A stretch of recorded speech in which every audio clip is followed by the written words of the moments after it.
This is your crash course in Muay Thai. Today I am going to deliver three things to you. One, a very complete summary and understanding of training Muay Thai. Two, again, a very complete and thorough understanding of fighting Muay Thai in Thailand. And three is the business of the sport. So buckle up because this is going to be a long ride. However, if you just want to see certain parts or sections, I'm going to leave timestamps in all of this so you can just click around and get the information you want easier. If you're listening to this as a podcast, I will probably break it up into training sections, fighting sections, and business sections. The last thing is a lot of this information comes from my latest book, Muay Thai, The Complete Insider's Guide to Training and Fighting and Business. I want to get this information to you. Also, all this information is a sales pipeline, sales lead for the book. If you want the book, you can get it off of Amazon around the world. It's all organized, it's easy to read, and it's written for people just like you. Now, let's launch right into it. The first thing we need to talk about is the history of the sport. Because if you don't have context around the history of the sport and where it comes from, you won't necessarily understand where it's going and why some of the big changes have happened. So the sport itself started in the 1930s, I believe, really developed in 1945. Raja Demnern was built. It was not covered, at least at first, and then later was covered and became an amphitheater.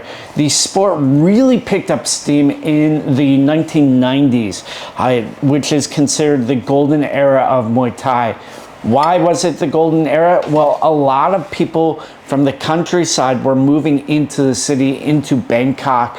So they were able to spend time and money going to the stadiums. There weren't as many popular entertainment choices.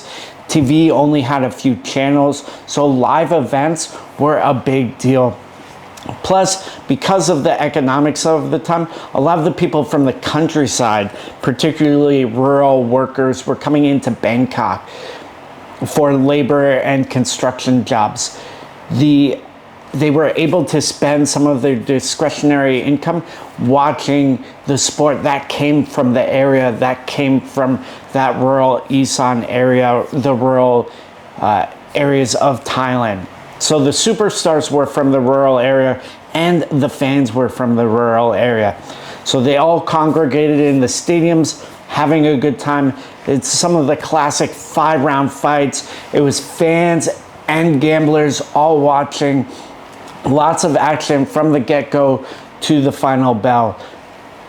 What made these fights particularly exciting wasn't just the fan engagement, it was also the bonuses from the gamblers. So for instance, with Jongsanon versus Sakmankol, their famous elbow war, both of them were getting yelled at in the corner for bonuses. Oh, hey, Sakmankol, if you win this round, I give you 10,000 baht. Hey, Jongsanon, if you win this round, I give you 10,000 baht. So that added to the excitement and added to the entertainment value of everything. However, in the early 2000s, late 90s, there was an economic crash out here in Thailand. It's the tiger economy of Southeast Asia went kaput. The lion roared no more. So a lot of the people from the rural areas, what did they do? They went back home, which meant a lot of the stadium fans were no longer there. That, coupled with other technological improvements, made a big impact on the stadium. So now you have soap operas, you have the beginning of the internet, you just have more entertainment choices. So people were no longer as interested in Muay Thai, especially some of the people with discretionary income. Because Muay Thai came from a rural area, it was seen as more of a working class sport. So the people, the middle classes with that discretionary income want to separate themselves from it. they got involved in other activities, other sports. You know, even Taekwondo became more popular, things like tennis and golf out here as well. So you have the stadiums emptying out in the late 90s, early 2000s. But someone stayed. And who was it? It was the gamblers. So the gamblers really took control of the stadiums and changed the way the fights were. So instead of action from the opening bell, it became about odds. It became about controlling the game. It became about who could win the fight for the gamblers. This is why you start to see the referees and judges scoring the fight on a weighted system. The first 1 or 2 rounds didn't really count for that much. Then 3, 4, 5. Okay, 3 and 4 in particular being very important. 5 being like, okay, whatever. That's because it suits the gamblers the most. And they're the spectators. They're the ones paying. When you have an audience that wants a certain type of product, that's what the show produces, and vice versa. So we see that later on with shows like RWS, Max Muay Thai, even One Championship, because the shows are geared towards a different audience, they're structured in different ways. You see more entertainment Muay Thai because the fan base is looking for entertainment. These stadium fights in the 2000s, this is when you have the rise of like Pet Bunchu, Sakadao, Sanchai, Lidzilla when he was in the stadiums. A lot of these guys, they're fighting this stadium style for the gamblers because their purses were good, but the tip outs from the purses, the odd cheats, were even better, and that's what really paid them.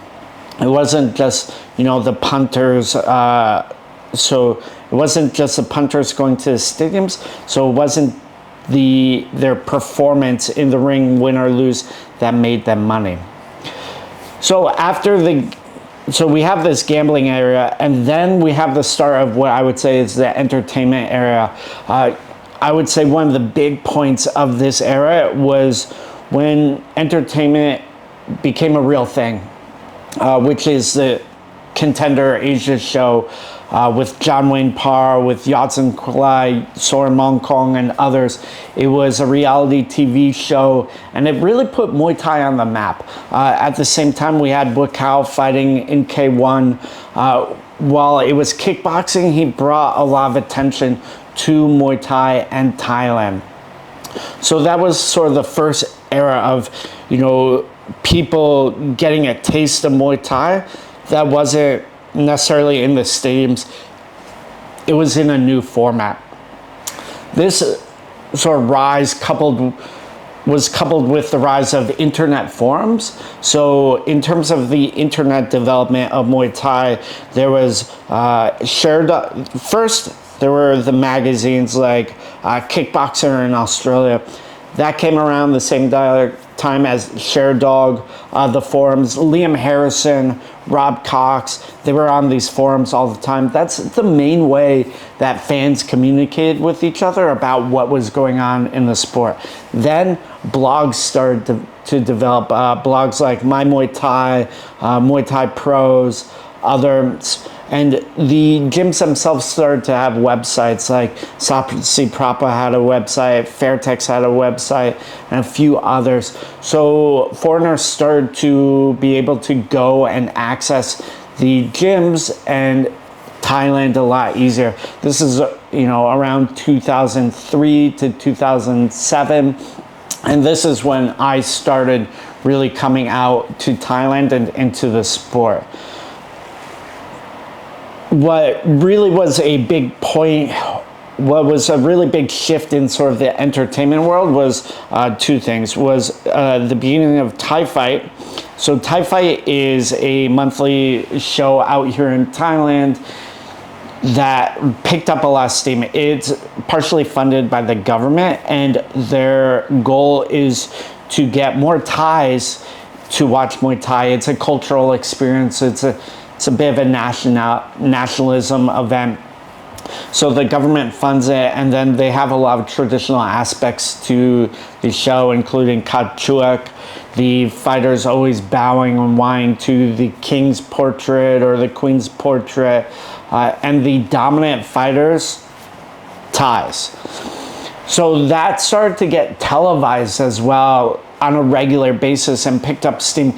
You had some very high level fighters on there, including foreigners like Yusuf Bonahim, Sean Kearney, the Pinto brothers, Mehdi Zatout fought on there. I believe Liam Harrison did as well. And this really raised the profile for international Muay Thai. Off of that was Max Muay Thai, which became weekly. So Max Muay Thai opened its stadium up in Pattaya in, I believe it was about 11 years ago, 10, 11 years ago. And they started a weekly format, which basically took what Thai Fight was doing and cranked it up a notch. They introduced a bonus system. They had the lights, camera, production, and also regular English language commentary by Rob Cox, myself, John Wolcott, Dorian Price, and we saw a very, very big and fast wave of foreigners coming through this stadium. That show is a quintessential entertainment show. It's 3 rounds of action, and the structure of the scoring plus the structure of the bonuses encourage fighters to be active right from the get-go. Win or lose, if you put on a good performance, you can make more money. Plus, some of the fighters and athletes were able to win contracts if they performed well. Guys like Javi Gonzalez, Luke Barr, Willie Whipple, they got contracts to fight regularly on Max Muay Thai, which gave them a regular income. Now, was it a ton of money? It was okay. So, you know, most of the purses for Max were about 15 to 20,000 baht. Some of the contracted guys got a bit more. Some of the other guys got even more, but I would say it rarely cracked like 30 to 40. And at the same time, the purses at the stadiums were capped as well. So, you know, there were a few guys making 100,000 baht, but not that many. In comes One Championship. So what happened with One Championship, who is a startup company, no longer a startup, out of Singapore, they came in with a lot of cash and a lot of capital. So they started doing Muay Thai, and what was unique about that was they paid a lot more. You know, the purses were $5,000 and up, $10,000.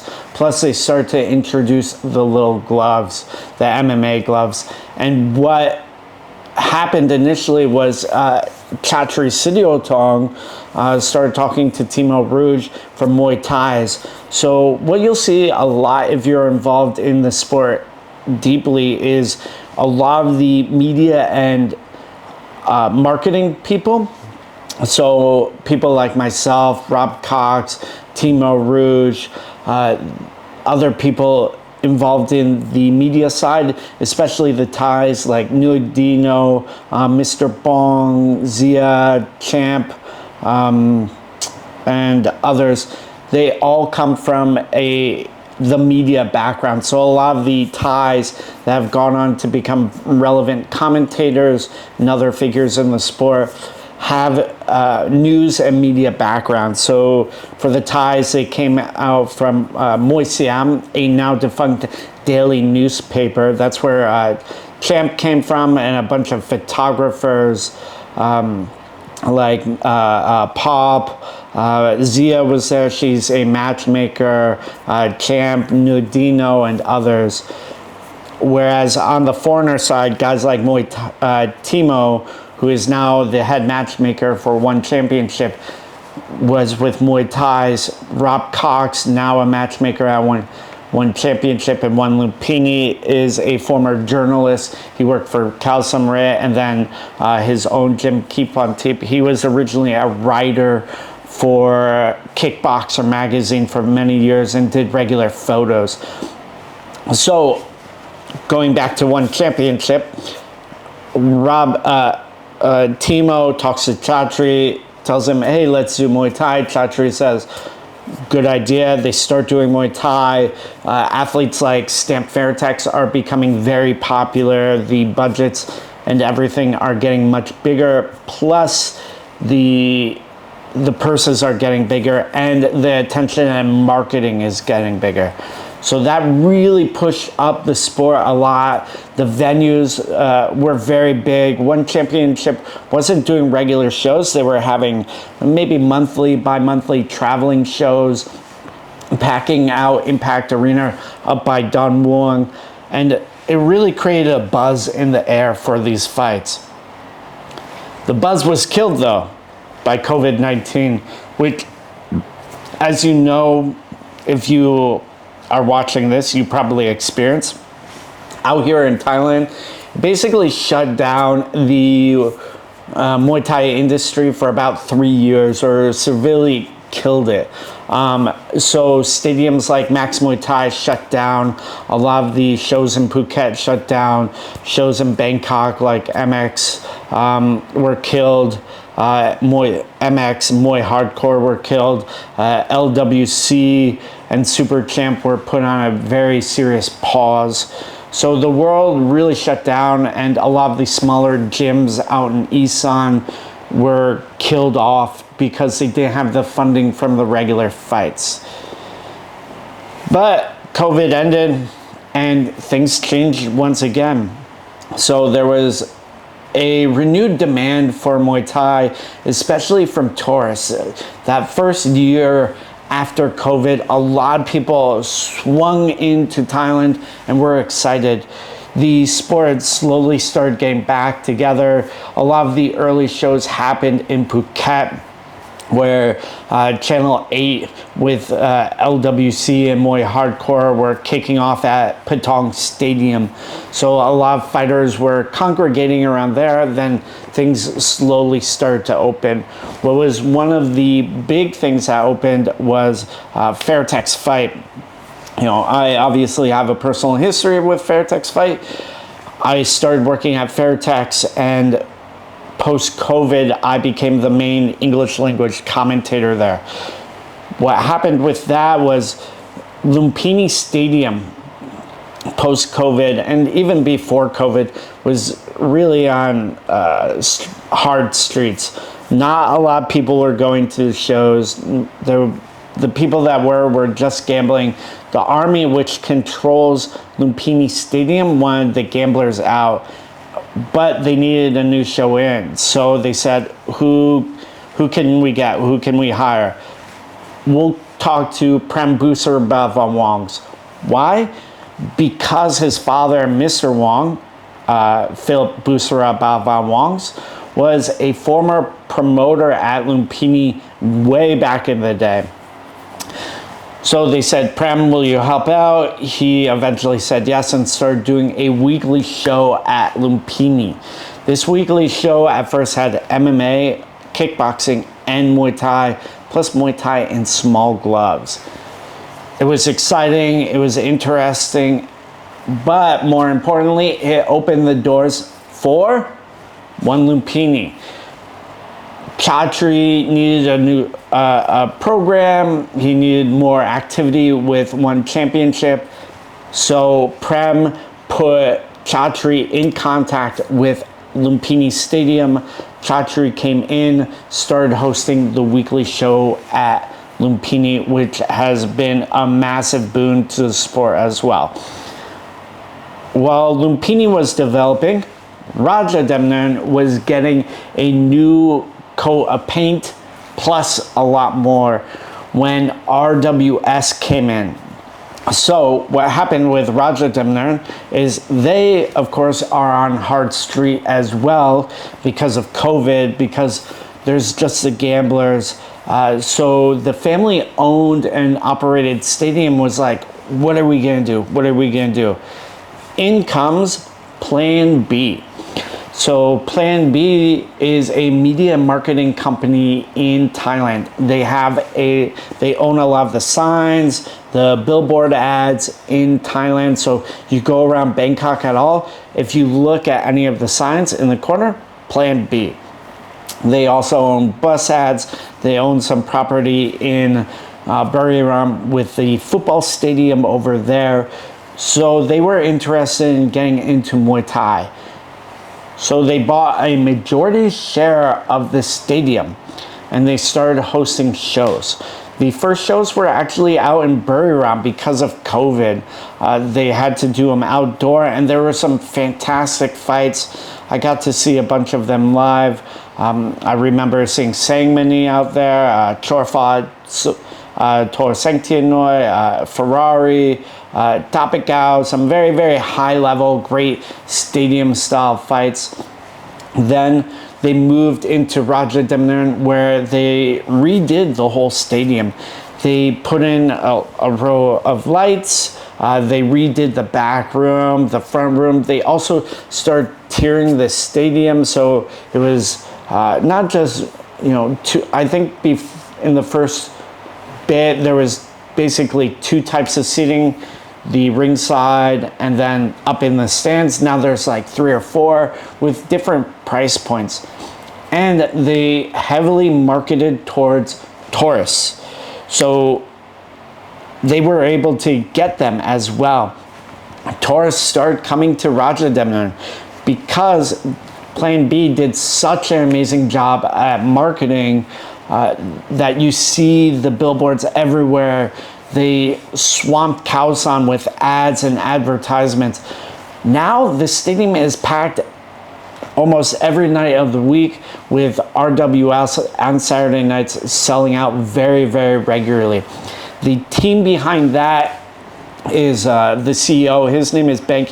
He comes from a boxing family and boxing background and then was put in to GSV, which started RWS. So he has a crew of matchmakers like Warm and Tashi that help him out, along with a big crew.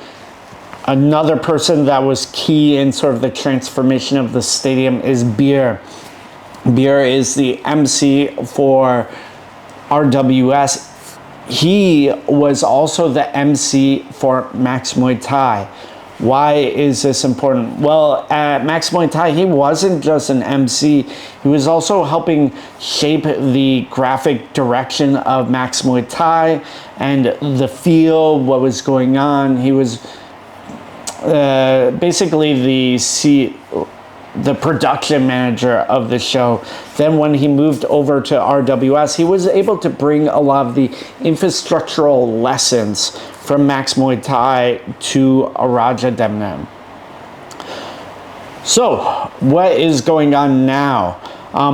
Well, there are, like I said, there are a couple major promotions in Thailand right now. There's one Lumpini and RWS. There's also other shows that are happening all the time everywhere. So out in Isan, these shows are kicking off and going okay.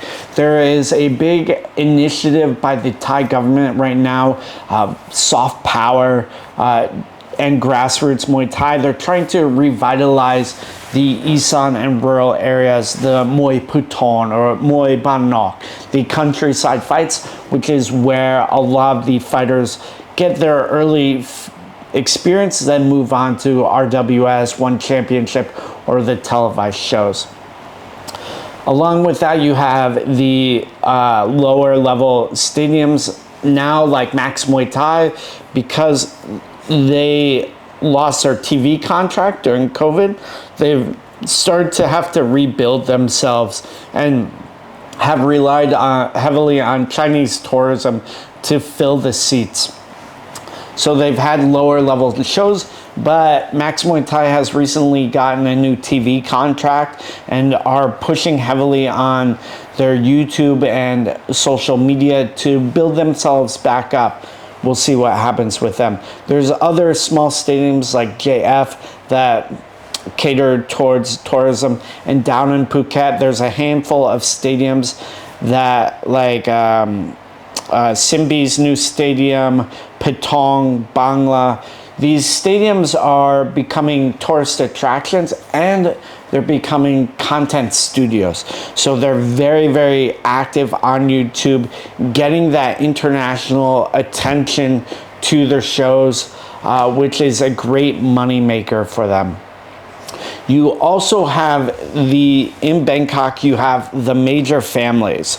So in Thailand, most of business is run by families. It's very Asian, very Eastern, where there's a few families that sort of control everything. The Rajadamnern Stadium, of course, is a family. Then GSV and RWS is a separate family with Bank, but they work together. The other major promoters and families are Sorsamai, Kia Pet, like I said, Fairtex before, Pet Indy, and Sasi Prapa. Well, let's go over them right now. So, Sorsamai. Sorsamai is a family that is based in Bangkok in eastern Bangkok. They have shows regularly every Wednesday right now, Palang Mai at Rajadamnern. They've also before promoted in a lot of different areas like Amnoi, and also at World CM stadiums. They are very heavily focused on the 5-round shows. They have a gym as well, Sorsamai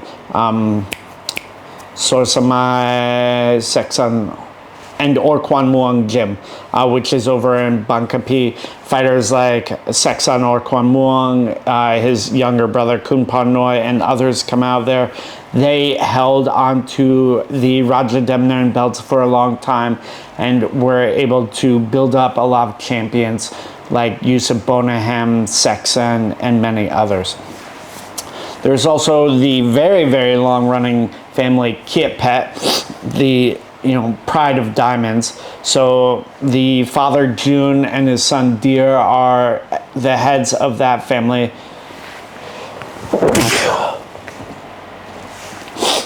They have a gym located close to here where I am in Hoi Quang.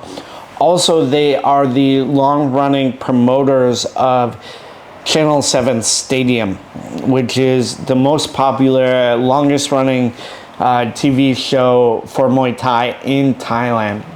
Very exciting fights every Sunday. So they mainly promote at Rajadamnern and Channel 7. They used to do stuff at Lumpini as well. Fairtex is Prambusara Bavawong and his father. Right now they are not promoting, but their gear and equipment company Fairtex is heavily involved with One Championship. They're the main equipment sponsors for One Championship. Moving on, there's Pet Indy, which is a super long-running family. They have a gym located in western Bangkok by Pink Lao, and their old gym was actually located right next to the old Lumpini. They also focus on 5-round fights, very gambling-centric, and are building a lot of talent.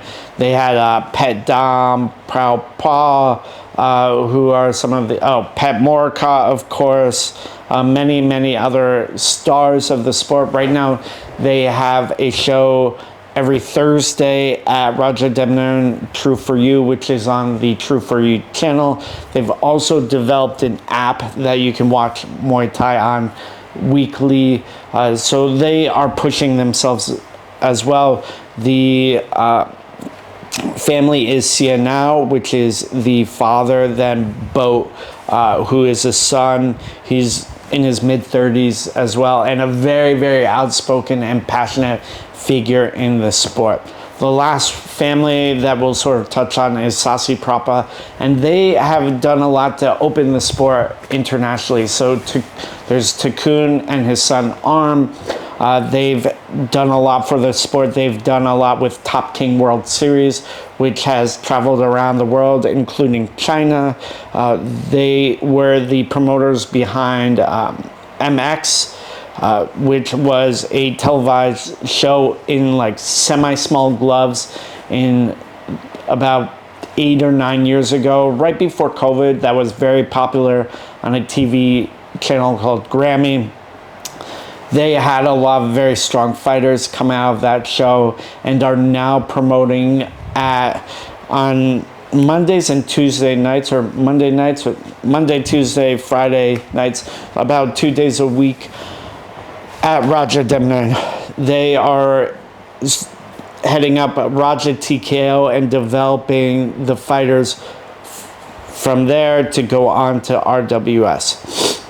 So that is sort of a quick, maybe not so quick, rundown of the families, some of the history, and what's going on. Now we'll look at some of the training. So training in Thailand. So why train in Thailand? First off, I would say, so training in Thailand, why do it? The first choice or reason why is economics. It's just cheaper to live out here in Thailand.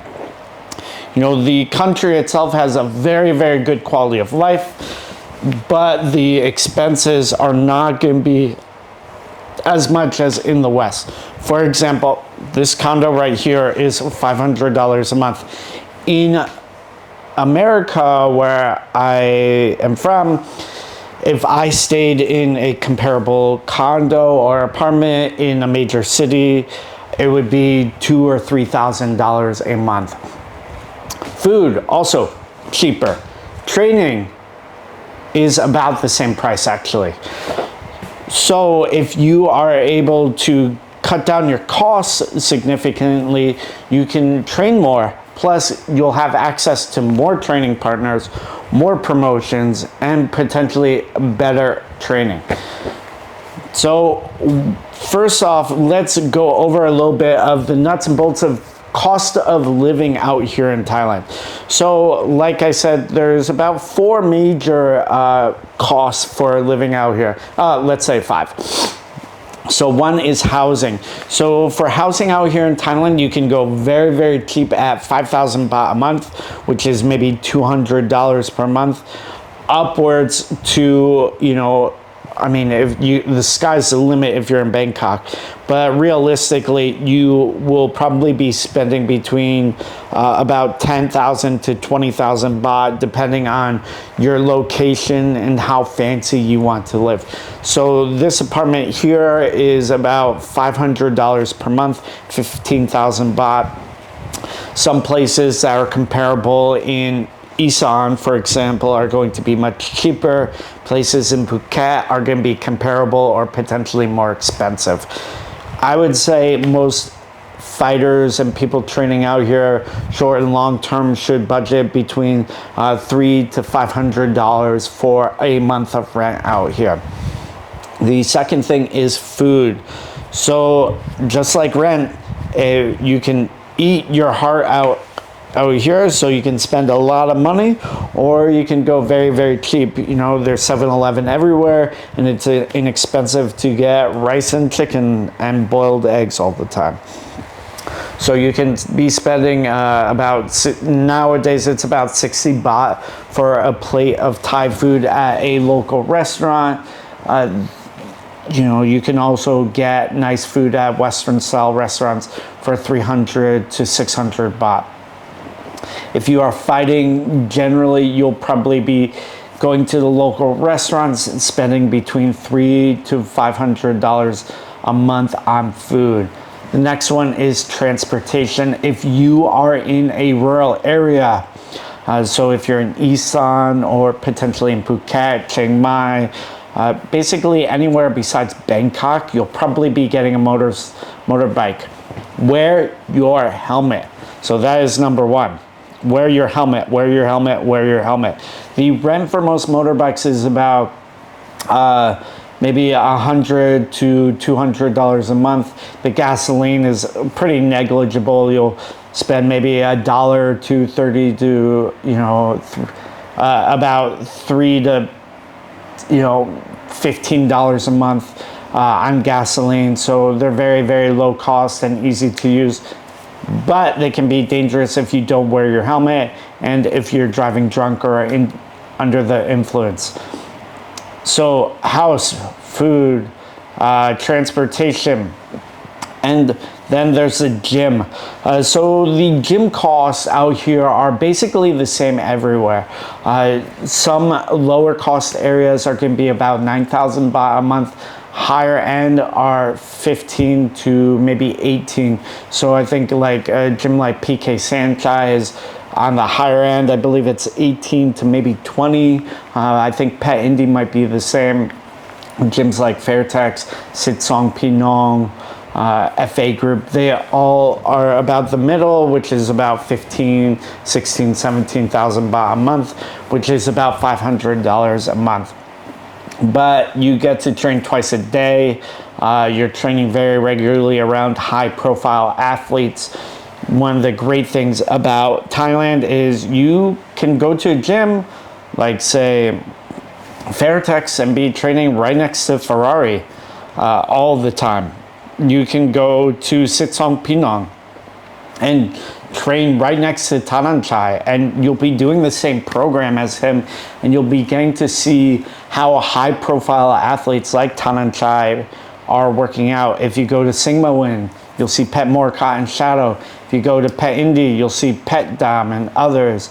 If you go to PK Sanchai, you'll see Yacht IQ, you'll see Tananchai, all these guys are very, very accessible, and you get to see them training, which is one of the amazing things about Thailand is as athletes, as people, you learn as much from just watching people practice the sport as you do participating in it yourself. There's that famous basketball study where people visualize shooting shots, and then there's a group that didn't. The people that visualized shooting the shots do better than the people that didn't. In the same way, when you are watching someone, you are visualizing what they're doing, and it's ingraining in you. Even a very casual Thai out here who has never done Muay Thai will be able to kick properly. They'll throw their hand, twist their hip. Same as a Westerner is able to throw a football, they can spiral it, throw a baseball correctly, and shoot a basketball. These are all very, very basic things that are ingrained in Thailand. So you have a massive population of people to work with regularly, and shows. So because of the production costs, because of the economy out here, there's a lot of shows all the time. So your opportunities to fight are going to be a lot higher. With that said, let's look at a day at the gym. Most gyms have basically the same program. There are some differences, but I would say they're minor, and they are a bit specific to the gym itself. Some gyms might focus a bit more on strength and conditioning. Some gyms might be a bit more old school and be like running, but generally the morning is lighter, long run. You get back to the gym, you work on strength and conditioning, which, basic gyms, it's like lift some weights like this. Other gyms, it will be, they have a hired strength and conditioning coach. Then you'll work pads or sparring. The sparring out here in Thailand is very, very light in general. Not always, but in general. There are some gyms that they spar hard, they want to kill each other. Thai culture in general, most of the sparring is going to be light. Then churn, it's sabai. The focus is to work on technique, timing, rhythm, rather than trying to kill your opponent or friend. The pad work is going to be, for the most part, very basic. You're going to be doing lots and lots of repetitions over and over and over.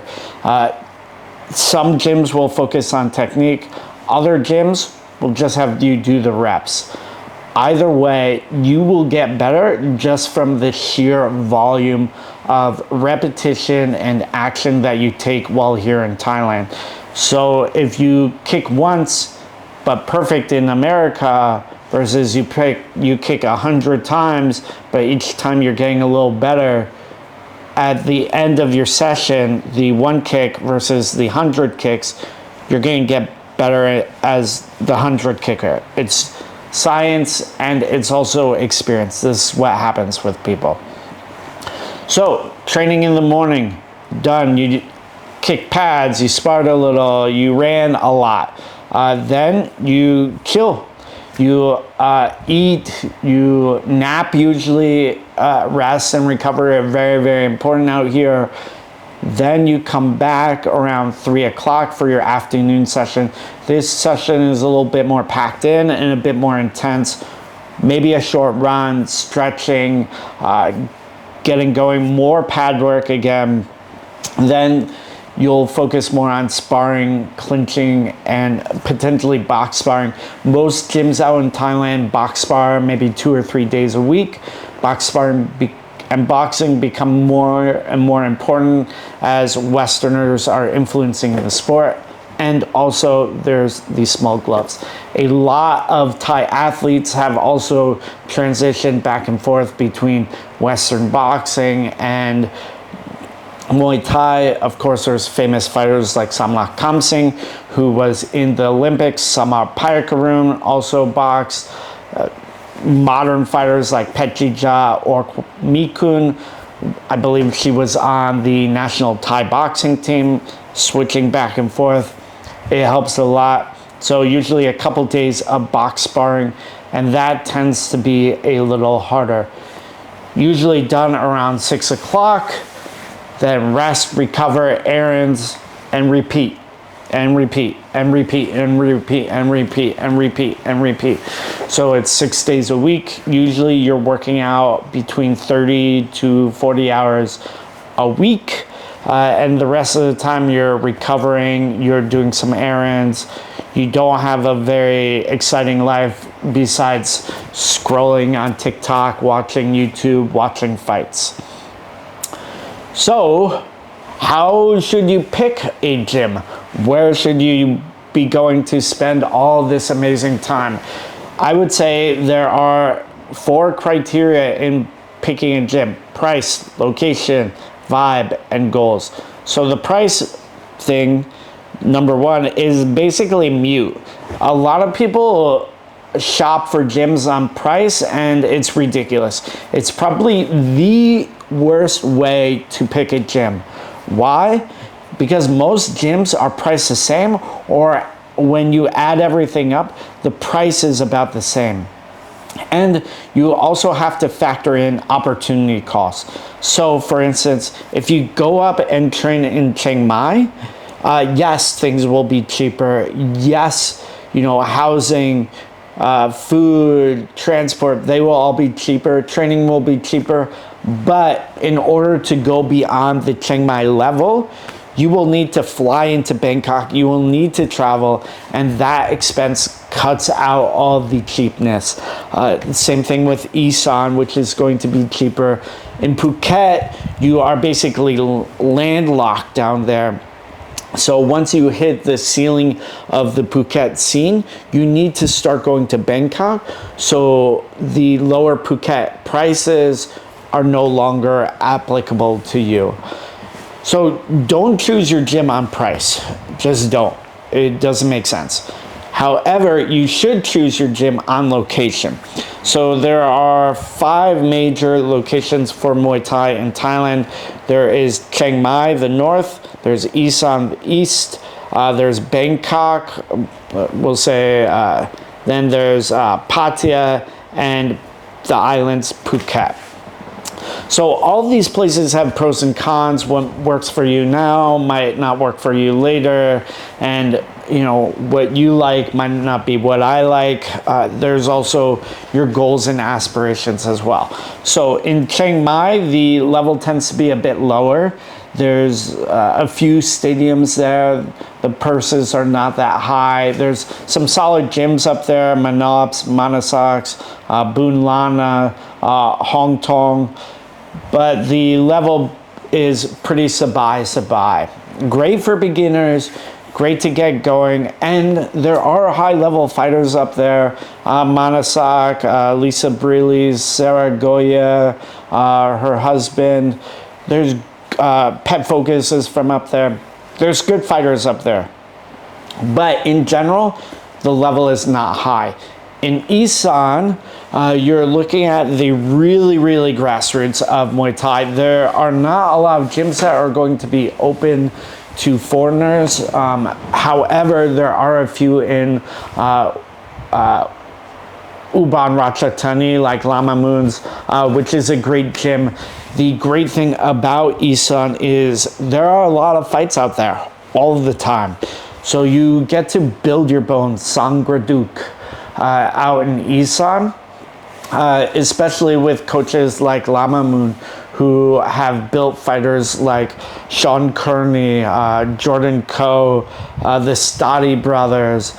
Many foreign fighters have fought out in Isan and really developed their style and abilities. However, it is very rural out there. There's not a lot to do. You know, your life as a fighter is not going to be that exciting, but maybe you want to go see the movies once in a while. Maybe you want to go to the mall. In the rural of Isan, there's not really that. So for instance, at War Watana, the 7-Eleven is like 20 minutes away. However, there are gyms like, say, Tor Sanctianoi, very good level gym, just north of Bangkok in Pathum Thani. They have access to Bangkok, but are still outside. Then there's other gyms like Sitsong Pinong, which is in the city itself. It's by Suan Luang Park in eastern Bangkok, but in a little bit of a suburb area. So it has a good combination of both, which moves us into our next one, Bangkok. So the great thing about Bangkok is it is the hub, the central point for Muay Thai in Thailand. This is where all of the the majority of highest level fighters live. Tawanchai, Yadaikyu, Pakorn, Pemorkat, Tananchai, Siddhichai, let's see, who else? Superbon, Petanong, Nong O. The best of the best are in Bangkok. Why? Because it has the best of the best. It has the best shows. It has the best gyms in terms of quality, in terms of level of performance. So if you are on that tier, and if you want to push into the higher level stadium shows, Bangkok is where it's at. And in Bangkok, there are a variety of levels of gyms. You know, you have FA group. There's also fitness gyms that have fight teams like Ritti Rit. There's Elite Training Center on Sukhumvit. There's other gyms that just do fitness. Like I said before, there's Sitsong Pinong, which is a great gym for focused athletes. The great thing about Bangkok is these high level shows and productions and fighters and training. You are also in a massive city, which for some people is great, for other people it's bad. There's pollution out here, obviously a party scene if you get into that. So there's pros and cons.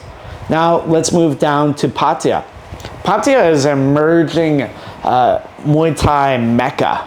Why? Well, it's not the cost of Bangkok, but it's pretty easy access. So at Fairtex, you drive 2 hours and you're at Lumpini. You drive 2 hours, you're at Rajadamnern. You're at Venom. Okay, you can go to the major shows in Bangkok, but you still have a little bit of a smaller town vibe. There's also local stadiums down there, like Max Muay Thai, JF. There's also Teprasit, and you have a lot of gyms down there. Off the top of my head, Eagle Muay Thai, Sidiotong, Silk Muay Thai, Sit Chol, which just opened, Fairtex, Venom, Rage Fight Academy, and many more. So the great thing about Pattaya is it's a little bit of a smaller town vibe. There is a lot of red light areas, and there is a massive party scene with a lot of foreigners. But if you're focused and if you're dedicated, partying is not going to matter wherever you live. So again, pros and cons. It is slightly less expensive than Bangkok, but also a little bit far from the major shows. The last place is Phuket in the south, so I'm including the islands. The great thing about Phuket, it's a beautiful island lifestyle. You can live the dream, train in the morning, go to the beach in the afternoon, eat, drink coconuts all the time. And there's a very big fitness lifestyle down there with digital nomads, with people that are embracing this healthy lifestyle. There's also a big party scene, like everywhere. Things in Phuket, some areas are cheaper. Geelong is an economically okay area. Rawai is getting more expensive, but it's right by the beach. There's also some very good gyms down there. Bang Tao, Revolution, Noom Noise Gym, Sing Patong. Then there's Phuket Fight Club, Phuket Sing. There's Cookie Muay Thai, then Powerhouse, and many others. There's also the local stadiums like Simbi, Patong, Bangla. So there's a very good and thriving ecosystem down there. So where should you go? Well, one of the two things that you need to consider is, one, the vibe, and two, your goals. So the vibe is basically how you feel walking into the gym and how you feel about an area. So like I said earlier, you might like Chiang Mai, you might hate it. I don't know. It's hard for me to tell you specifically because I don't know you. And also, even if I'm close to you, what you might like, I might be like, this is rubbish, bro. So you need to go to these places yourself and experience them. The second thing is your goals. So where are you at in your career? How much money do you have in terms of how long can your budget last? And what are your goals? If you're looking to fight a lot in low level, maybe Chiang Mai, maybe Isan. If you're looking to live a lifestyle, okay, maybe Phuket. If you're sort of in the middle, okay, I wanted to develop myself around good level fighters, but I'm not sure I'm ready for the massive high level stuff. Okay, maybe Pattaya. If you are dedicated, you want the grind, you want the focus, you want the best of the best, maybe you go to Sitsong Pinong, maybe you're going to PK Sanchai, and you're focusing on leveling up. All these places have pros and cons. The last thing, of course, is how these places are dealing and interacting with their female students. If you are a woman, that is definitely going to be something you want to look at. Are there a lot of women fighting out of the gym is usually the first indication. If it's female friendly, then from there, are there a lot of female students? How are they treated? And things like that are going to be really obvious flags, pro or con, for the gyms. So you have choose the gym. Now let's talk about some of the very basic do's and don'ts. So etiquette at gyms. We could talk for days about this, but there are a few very easy etiquette tips. One, be respectful. 2, pay your bills. Just pay on time. 3, be clean. No one wants staff. No one wants your stinky gloves everywhere. It's just not nice. 4, do as you're told. You're out there to learn, so you need to listen to your trainer. Are you going to always agree with them? No. But this is part of the process. You just need to do what you're told, especially from Thai trainers. Okay? There's a hierarchy, there's a system, and if you want to be part of the system, you need to do what you're told. Lastly, and maybe most importantly, is learn some Thai. If you are out here for more than 3 months, you should be able to count the basic numbers. So 1 to 100, 1, 2, 3, 4, 5, 6, 7, 8, 9, 10, 10, 20, 30, 40, 50, 60, 70, 100. And then say some basic things like Sabai di mai, how are you? By nai, where are you going? Oh, mi lai gan mai, do you have a fight? Oh, nam nak tau lai, what is your weight? What is the way? Wani today, prungni tomorrow. Just very, very basic things that will help you move along in your career and will also make the Thai say, hey, this guy, not an asshole. Because when you learn people's language, it shows that you care, and Thais will basically will look at you with more respect immediately if you learn Thai. Okay, so now let's talk about fight prep. Not everyone is going to fight, and that might not be your bag. But the majority of people that come out to Thailand, they at least fight once or twice because there's so many opportunities, because there's such a low barrier of entry, because it's also the dream and goal of a lot of people that come to Thailand. And it is part of the sport, it's part of the training. So what do you need to do in order to fight, and your fight preparation and your training? Well, I would say there's a few things. One, let's talk defense. So the most important thing that most trainers will be looking for is, can you defend yourself when you fight? Are you not going to get hurt and killed in your first fight? So for kids, obviously this is not important because the kids aren't going to be hitting each other as hard.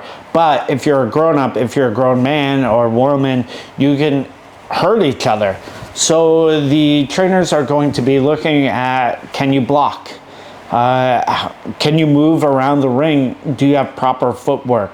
Can you block kicks? Can you block punches? From there, they're going to look at other things like your ring awareness. Are you cognizant when you are fighting or sparring or drilling, or are you just seeing red? Because if you are just seeing red and you're blacking out every time you are training, you are not ready to fight, because fighting is a high level, high intensity game, and you're making quick decisions, calculated decisions that can seriously impact you short and long term. So, but once you have your defense down, some ring awareness, and you have basic offense, so you can punch, you can kick, you can elbow, you can knee, you're also going to be looking at, are you clinching regularly? So for most athletes, you need to be clinching about 20 to 30 minutes a day, 5 days a week. This brings up conditioning, and also your abilities in the clinch. Many Western fighters cannot clinch that well, although that is changing. But the Thai fighters who have done this for a long time are going to be good at this, and this is going to be something they're going to test you on. The other thing is you need to be sparring regularly. This is going to be helping your defense, your offense, your footwork, your ring awareness. So you should be sparring like 3 to 4 times a week.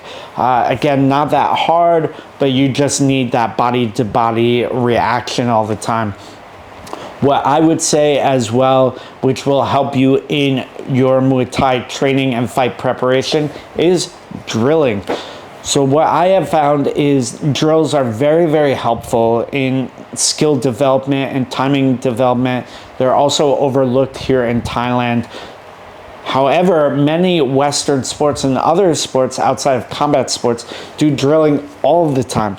Basically, that's all the training is. So if you think about basketball, basically they're doing three-point shots all the time, over and over, from the foul line, from the one side of the circle thing to another. Also in football and soccer, they're doing pass drills all the time. In football, they're doing the same plays over and over. So as athletes, I think we should be drilling regularly as well. That's how you're going to develop a lot of your game planning, your skill set, and your specific tactics. You also, if you are not running, you should not be fighting. Running, especially for early athletes, is super important. Why? There are two reasons. One is the physical conditioning of running. It just makes your bones stronger. It makes your body stronger. Two, and this might be even more important than the physical conditioning, is the mental conditioning. Waking up early every day to go out and run is not easy. Fighting is not easy. So if you cannot wake up and go do these hard, long runs, how are you ever going to last in the ring? You know, one thing, the way you do one thing is not always how you do everything, but it's a very big indication. If you are wussing out on the runs, how can I trust that you're not going to wuss out on the fight? You know, running is very, very hard. It's basically the grueling conditions and grind of the sport. And a lot of times fighting is just grinding it out in the ring, just like, you know, toughening up. So you need to be running, you know, at least 4 to 5 days a week. You can mix things up, sort of depends on your training and what gym you're at. So moving on from there, in terms of fight preparation, it's very, very helpful if you understand the training structure of gyms out here in Thailand versus in the West. So in the West, everything is handheld. So your coach is going to help you a lot with, you know, your defense, your offense, what you're doing right, wrong. You know, they're going to baby you a lot. Out here, you're swimming with the sharks. They're going to throw you in the deep end, and it's sink or swim, baby. That's just how it goes. And why? Because there's so many people involved in the sport that unless you are super talented, unless you immediately catch your eye, you're just another warm body. So you need to understand that a lot of the way the sport works out here is through attrition and through quantity, repetition. But one of the great things about that is, you know, we go back to that analogy of who's going to be better at kicking. The fighter who has done one kick but has been instructed to do that one kick perfectly one time, or the fighter that has kicked 100 times over and over and over but is getting better incrementally each time. I don't know about you, but I'm picking the person that does 100 kicks. So this sort of quantitative versus handheld qualitative approach is going to show up in a lot of ways, in terms of your fight career, in terms of training, in terms of the way the management system works. It's really important that you understand this as a Westerners. You will have a much easier time if you realize they're treating you like just another number, because you are just another number. you are not the first, you are not the last. There's probably going to be 10 people that come through the door right after you walk out. So don't take it to heart, but this is the way the system is. With that said,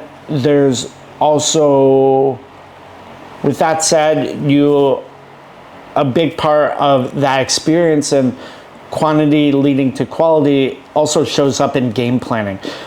Now there's more game planning at the higher levels of the sport, and when the fighters like, say, Superbon are looking at their opponents, he's game planning. Maybe Johan Ghazali is game planning for his fights because there's more on the line. But most of the fights, they're not necessarily game planning, and they're using their experience to help them win the fight. This is why fighting so regularly and so often is helpful, because you are able to use your experience in shifting gears in the fight, in seeing openings and seeing weaknesses to win the fight. This is why experience is so important, and because you don't know a lot of the times who you're going to fight, when you're going to fight, what weight you're going to fight. A lot of the times it's like, you fight tomorrow. Yes, no. Oh, no? Okay, I get another warm body and I don't ask you again. Oh, okay, you good? You fight? Okay. Win, lose, it doesn't matter. Next, we're going to put you back into the cycle. More repetitions. And eventually, through the quantity of fights and quantity of training, you're going to get better. One of the ways you can get better is through film study. It's overlooked by a lot of people, but it's one of the biggest helpful things in the sport, because you can look at how other fighters are doing things and learn from their mistakes. The easiest and most cost-effective way to learn is to learn from other people's mistakes. It's basically, years of training, years of trials and tribulations for free. So watching fights online in slow-mo helps a lot. Also watching fights live, you will be able to learn a lot from just studying the sport. The last bit about fight prep, and this is outside of my area of expertise, is strength and conditioning and nutrition.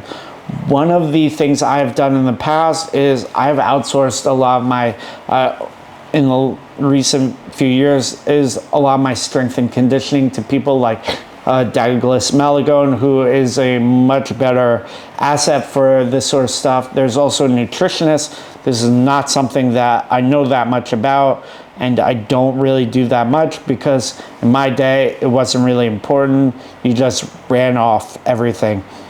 But there are a handful of solid nutritionists that can help you. However, the most important thing for the sport of Muay Thai is being good at the sport. Then get good at your strength and conditioning. Then get good at your nutrition. But first, master the basics. Master the basics. Styles make fight. In Muay Thai, there are three primary styles: Muay Mat, Muay Khao, and Muay Fameux. We'll go over all three and how they play out. So first off, we have Muay Mat. This is, Mat is punch. So it's heavy punches, heavy leg kicks. These fighters get out the gates and start going right away. They use a lot of a broken rhythm. So for instance, they'll go 1, 2, 3, or 1, 2, 3, 1, 2, 3, 4, 5, like that. So it's not 1, 2, 3, 4, 5, 1, 2, 3. It's 1, 2, 3, 1, 2, 3. So this breaks up the rhythm and allows them to attack more. So they're mainly attacking the legs and the legs. So for the leg kicks, they're really looking at signs of damage. When you leg kick the inside of the leg, if it splays out, that is a sign of damage. If it splays inward, also a sign of damage. If the leg locks up, so you see the knee straightens, and so that is a sign of damage. If the person moves into southpaw as well, that is usually a sign of damage. So if they're switching stances, and once they see that injury, especially to the legs, they go ham on it. There's a couple different types of leg kicks. For Muay Thai fighters, there is the upward punt, like Liam Harrison. It's fast, it's quick. Then there is the more chopping down, like almost an axe coming down on the leg. That is more like Pornsanay Sitmanchai. Either way, primarily the Muay Thai fighters are going to be using their hands. So they start punching and end the exchange in the leg kicks. For body types, they're usually shorter, stockier, a bit more muscular. So they have big, wide bodies. They do end up taking a lot of damage and are quite popular now on the entertainment scene because they're very action driven. And then the small gloves, Muay Thai fighters do very, very well. Some famous Muay Thai fighters, of course, Liam Harrison. Nung O Gayang Hadao has gone through phases where he's been more Muay Wat. Pornsanay Sitmanchai, Anuak Kausamre, they're all legendary Muay Thai fighters. So of course, Muay Thai fighters do have problems. Generally, they will gas out. Not always, but generally that is what happens with Muay Thai because they're coming in so fast and heavy, trying to knock your head off, that they aren't really conserving energy. And because they're jumping out the gate and jumping on you, there's a big initial momentum and then they tend to fade away. They also have problems in the clinch. So usually they want to push out of the clinch and stay out of it. So they aren't so strong in the clinch, and then technically against lateral movement they can be quite difficult. So against Muay Femur fighters that are using more angles. So that moves us on to Muay Femur. So Femur is technical. These fighters use their brains and their experience to win the fight. So they always know where they are in the fight and understand the scoring system very well. So they're keeping track. Okay, he won that exchange. Now I need to win the next one. Okay, now I'm up by 2 exchanges. I'll take it easy and control the fight a little bit. And then, okay, he's coming back up. I need to just increase the volume, increase the speed. Okay, I'm back on top. And that's how they win. They control the game. They're controlling the clock as well. So they will do things to slow down the clock, stalls in the clinch, breaking the exchange or moving out. These are all ways of slowing down the fight and maintaining control. A big emphasis for Muay Femur fighters is the rhythm. So they'll use something called Jangwat Song, which is basically you move and then I counterattack. My rhythm is second to yours. So they'll figure out what your rhythm is and then counter it all the time. They tend to use a lot of teeps to the thigh, to the hip bone right here, and then to the stomach. This breaks the rhythm very easily through probing. They're also very defensively sound and will have a lot of experience. These fighters tend to have very long shelf lives and are very popular on gambling circuits where you can sort of see what the score is and it's a little bit more of a race. Famous Muay Femur fighters, of course, Sanchai, Samar Pyarkarun, and Namsak Noi. Like anyone, they have problems, so sometimes their conditioning can be a little suspect, especially against a Muay Thai fighter who is just trying to drown them. And then if they get trapped and really damaged early, they can be susceptible to Muay Thai fighters. Moving on from there, we have Muay Thai fighters. These fighters are usually tall and lanky, so all these different types of fighters have sort of different body types that are best for them. Sometimes short fighters try to be Muay Thai and they have to adapt a lot, but you can do it, but it's quite difficult. It's generally these styles fit to certain body types. So Muay Thai fighters tend to be taller, longer. Muay Mat fighters shorter, stockier. Muay Thai fighters have more of a balanced, normal style body. Muay Thai fighters are really using their endurance and stamina to go into the clinch. They basically soak up damage or soak up attacks, grab on, knee, try and puncture through the stomach and gas out their opponent. Generally, they're a little bit of diesel engines, so they start off slow and then pick up steam. This is a very, very good 5-round style because as the rounds go on, you have to really be more and more conditioned. There are problems, of course, with Muay Thai fighters, primarily through entry. So with Muay Thai fighters, they'll use that teep to stay out of the clinch, or will quickly stall by doing a knee lock and stalling the opponent. Or with Muay Mat fighters, once the Muay Thai fighter is coming in, bang, uppercuts, and pushing out, chopping the leg, preventing the Muay Thai fighter from entering into the clinch.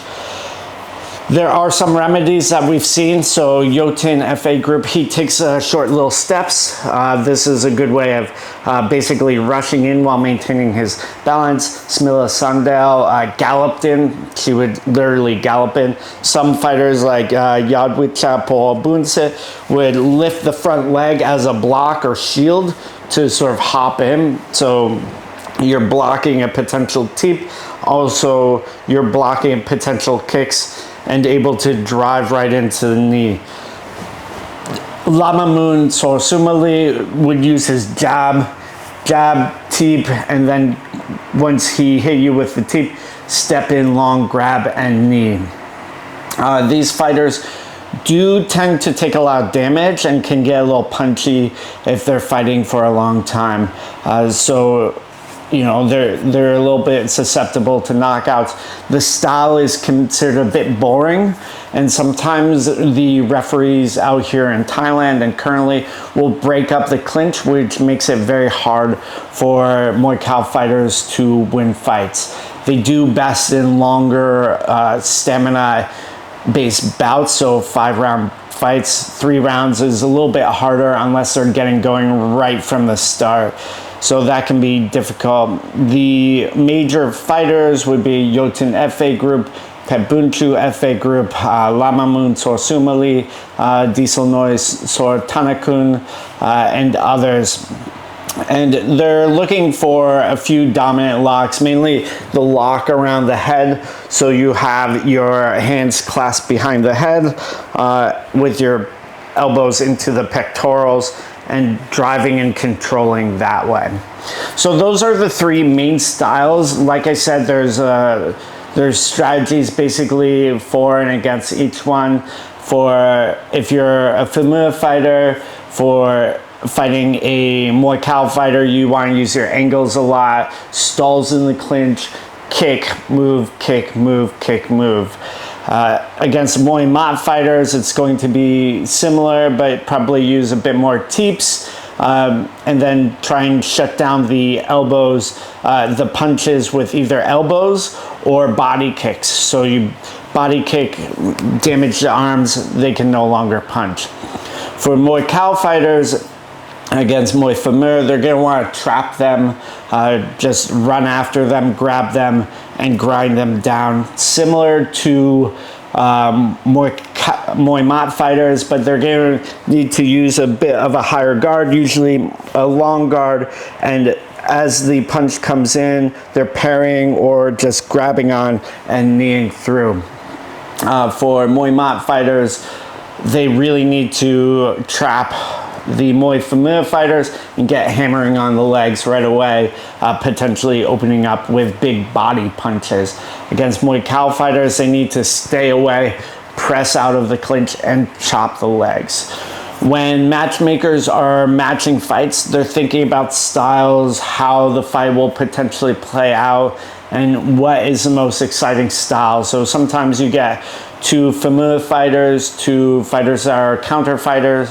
It's a little bit of a dud of a fight, versus you have two Muay Mat fighters. They're just going to be swinging leather the entire time, but it can also look a little bit messy. If it's two Muay Thai fighters, they're spending the entire time in the clinch, which technically is quite interesting, but for a lot of casual fans, they're not big fans of it. So it would be similar in MMA to two BJJ black belts rolling around for 3 rounds. A lot of casual fans will not be into it. With styles, there's also sub-styles or secondary styles, and let's get right into that. So continuing on with styles, there's secondary styles in Muay Thai.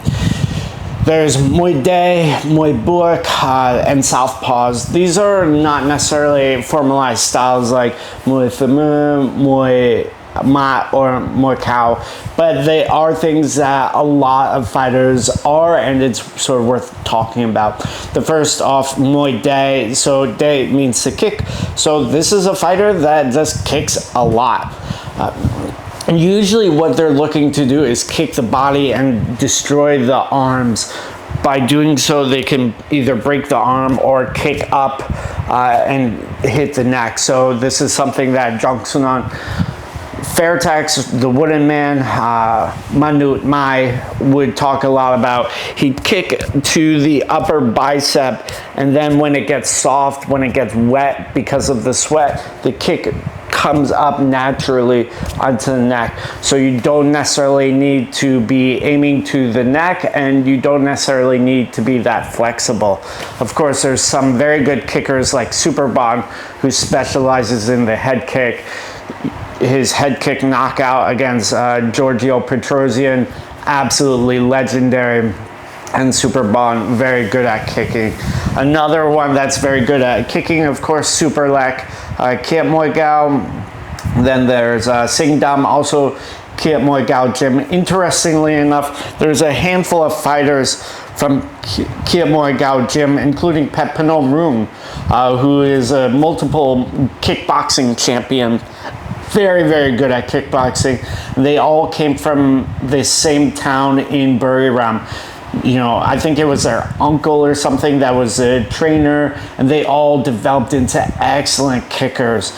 And it shows how much being around high-level athletes and being around other people that compete a lot helps grow the sport. It's basically a little gold mine there that came out of Buriram. So Singdam, very, very good kicker, had a ferocious right kick. Same with Superlek, and people with Muay Thai know they're going to get kicked. This is something that happens with Southpaw fighters as well. They know that kick is coming, but the kick comes anyways. This is when you know you have a successful fighter. You know what attack is coming, but they land it anyways.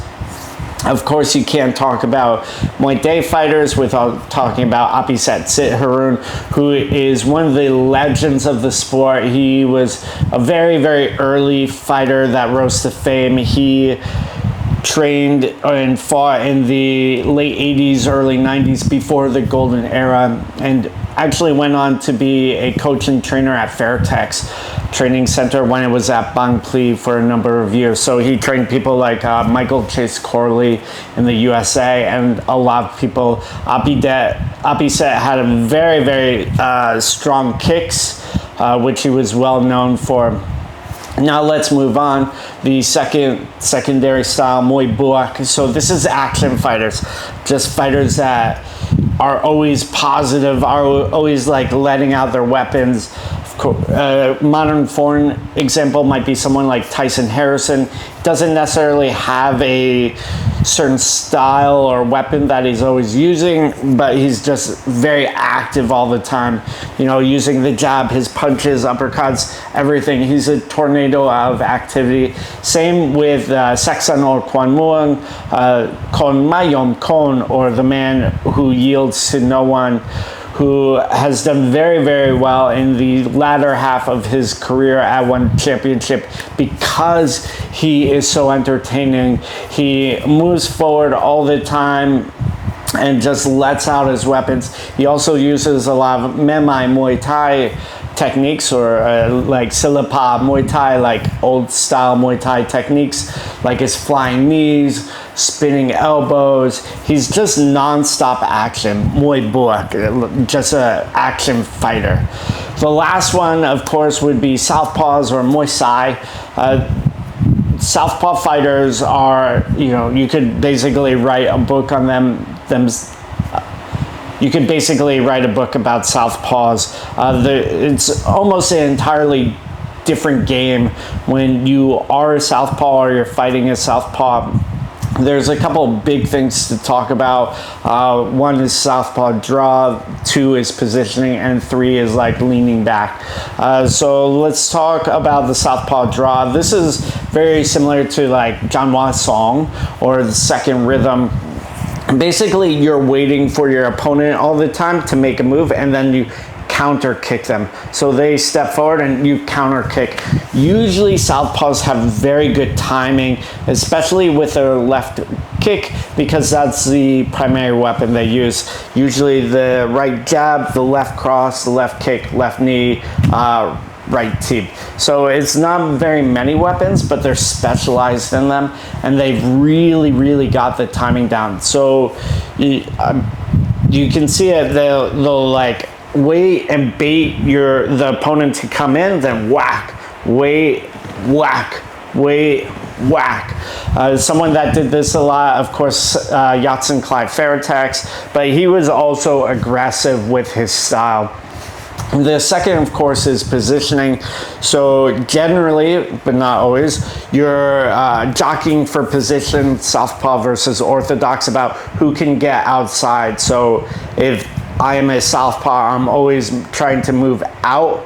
My left foot will want to be outside of your right foot. So we're always generally drifting. You know, we're fighting each other. I believe it's drifting this way, but you're drifting to your lead foot side, and you're constantly moving away. Sometimes you will have to move back in order to move out. So you move away from the exchange and reset by angling around. And that positioning is very important for knees, for the cross, and for kicks as well. Whoever has that positional advantage generally scores better, and the kick lands harder, the knee or punch lands harder. The last thing, of course, is the lean back. So because of the positioning, you're able to dodge more attacks. So generally, someone like, say, Danny Rodriguez, very good at this. You punch at him, and he's able to lean back because of the angle, and because of his foot positioning, he's like offline all the time. This makes Southpaws much harder to hit. So a few famous Southpaws, Samkor Kiat Montep, who was Batman, and he actually has a very interesting kicking style. It's unlike Yatsen Klai or Danny or other Southpaws, and he throws his entire body into it, and he doesn't really turn his hip over too much. It's more of a like boom, like that. Yatsen Klai, of course, the boxing computer, he whips his entire hip into the kick, and he did a very good job of breaking the shell of his opponent. He would kick, the arm comes down, whack, boom, bang, you're all done. Danny Rodriguez, his kicks aren't necessarily that well known, but his boxing is, and he combines that with all of his other weapons to be a very formidable fighter in this current modern period of RWS fame. And entertainment Muay Thai. So let's talk scoring and judging in Muay Thai. First off, what I would say in Thailand, judging and scoring is very, very consistent. The judges and referees are working very, very regularly at the same stadium. Usually each stadium has a team. So for instance, Lumpini has a team of, I think it's around 10 to 15 referees. You see them all the time on Fairtex Fight, the other shows. Raja Demnon has very regular referees. There's about 10 of them as well. The other stadiums, Channel 7, Omnoy, Max, they all have the same referees all the time. Because they are working so regularly, their judging, their decisions are very, very consistent in my experience. That said, there are some inconsistencies. It's part of the sport, it's part of human nature. People make mistakes. Also, they see things from three different sides. There's a phrase, Muay Thai mi nasa, samna, which means like Muay Thai, let me look at this, because I want to get it right for you. Exchange based scoring. Muay Thai mi samna. So Muay Thai has three faces. This refers to like how there's three positions for the referee at three different angles, so they're all looking at different things. Because of changes in the sport, now some places have open scoring, which changes the game of the fight. We'll talk about that more later. But the most important thing about judging and scoring is this.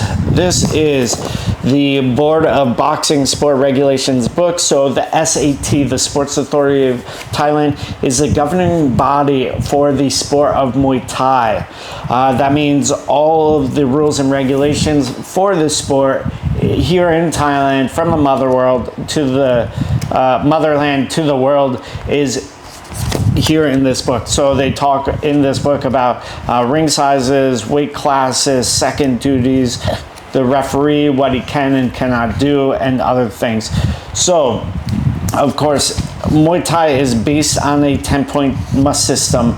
So the winner of the round gets 10, the opponent and loser gets 9, 8, or 7. So 9 if he loses a round, 8 if there's a knockdown, 7 if there's 2 knockdowns. Generally, you don't want to score a round even. I've seen it before, but generally you want to have a decision of some sort. Now let's talk a little bit about things that can impact the judges. So Tony Myers, who is a referee and judge out of the UK, did a study about crowd noise and impact on judges. Basically, there is a little bit of a home field advantage. It was found in this study where it's about a half-point deviation. So if it's a very close fight, there's a lot of crowd noise for one fighter, they will be given a half-point advantage.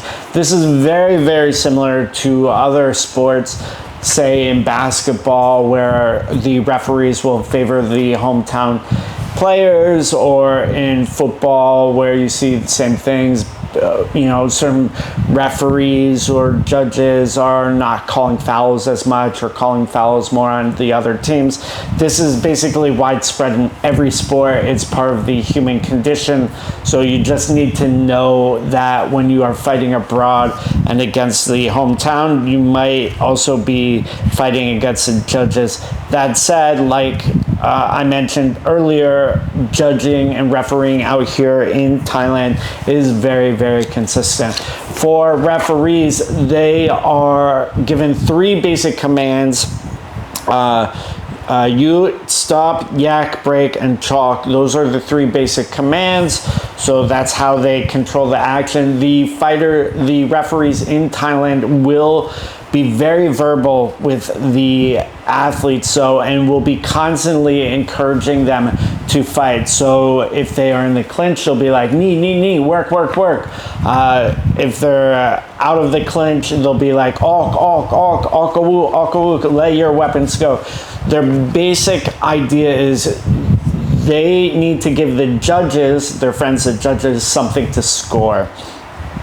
They will be generally standing at a triangle position to the athletes. So if athlete here, one red is here, athlete blue is here, the referee will stand right here in order for them to be able to see the action clearly.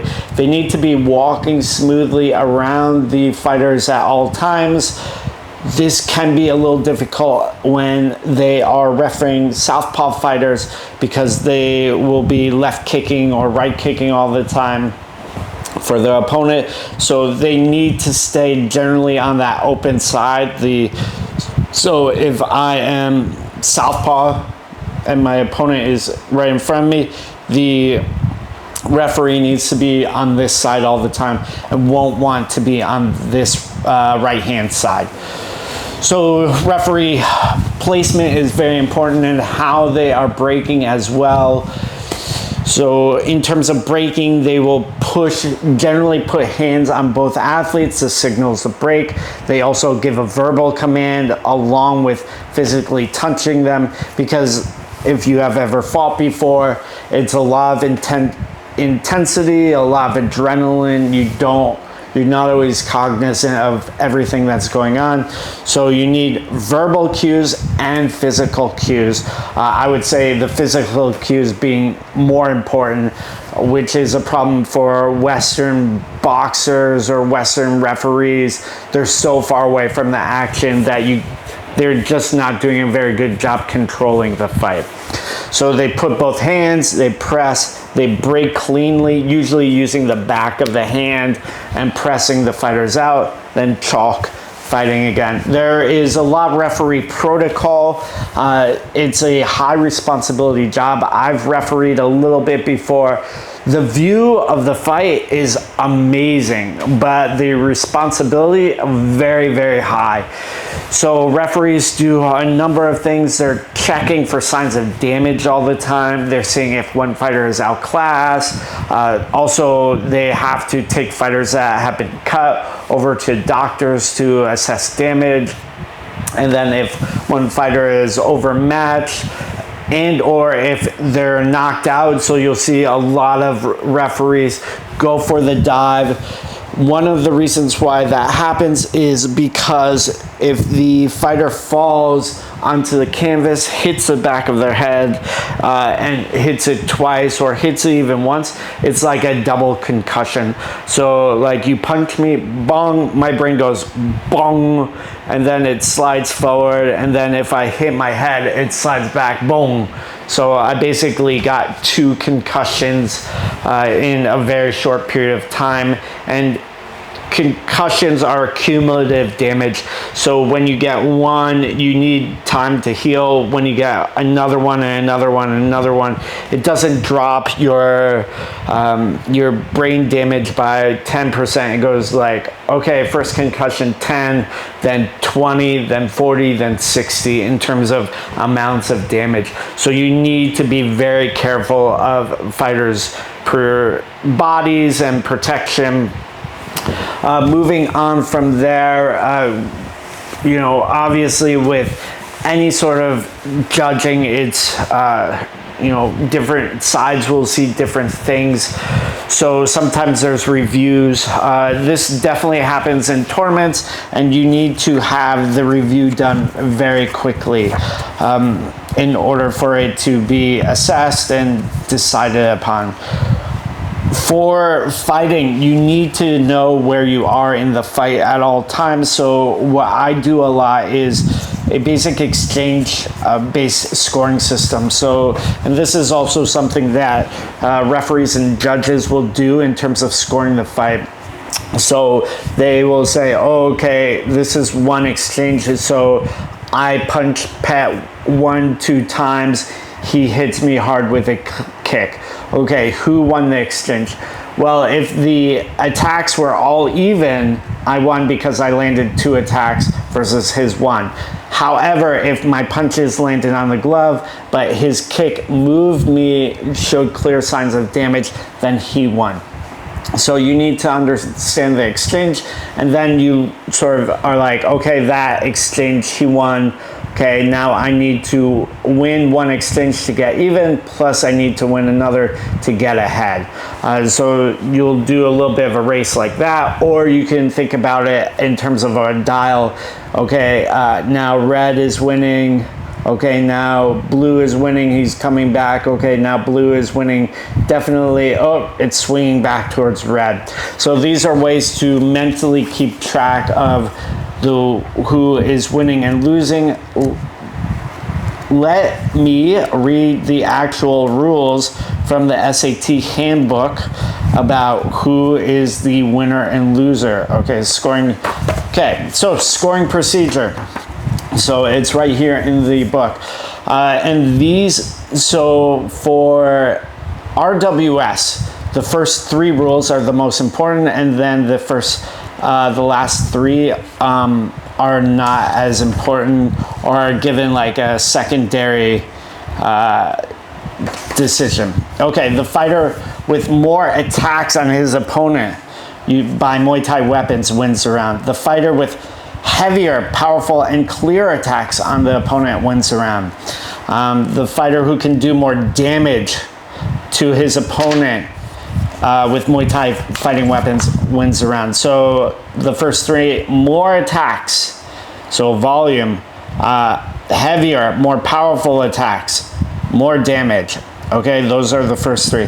Then the next 3 are who shows better offensive skills, defensive skills, elusive skills, the fighter who violates the rules less, so less fouls, and the fighter who shows more offense and aggressive wins the round. So for this, the second group, it's like who's pushing forward more, who's more aggressive, who has better skills defensively, who's showing like more interesting technique. The last one is the fighter who fouls less, basically. The WBC has sort of a framework to think about rules in terms of the 3 Ds, damage, disruption, and domination. So damage, very, very important. I think like if you just think about the fight in terms of effective damage, that makes like all this stuff easier. Okay, I punch you. Did it do any effect? Did it do any damage? Yes, no? Okay, it scored. It did not? It did not score. Oh, did the elbow do any effective damage? Yes, no? Okay, yes, score. No, no score. So that means certain weapons tend to do more damage than others. So if I punch you, generally it will not do as much damage as if I knee you straight to the body or I knee your head.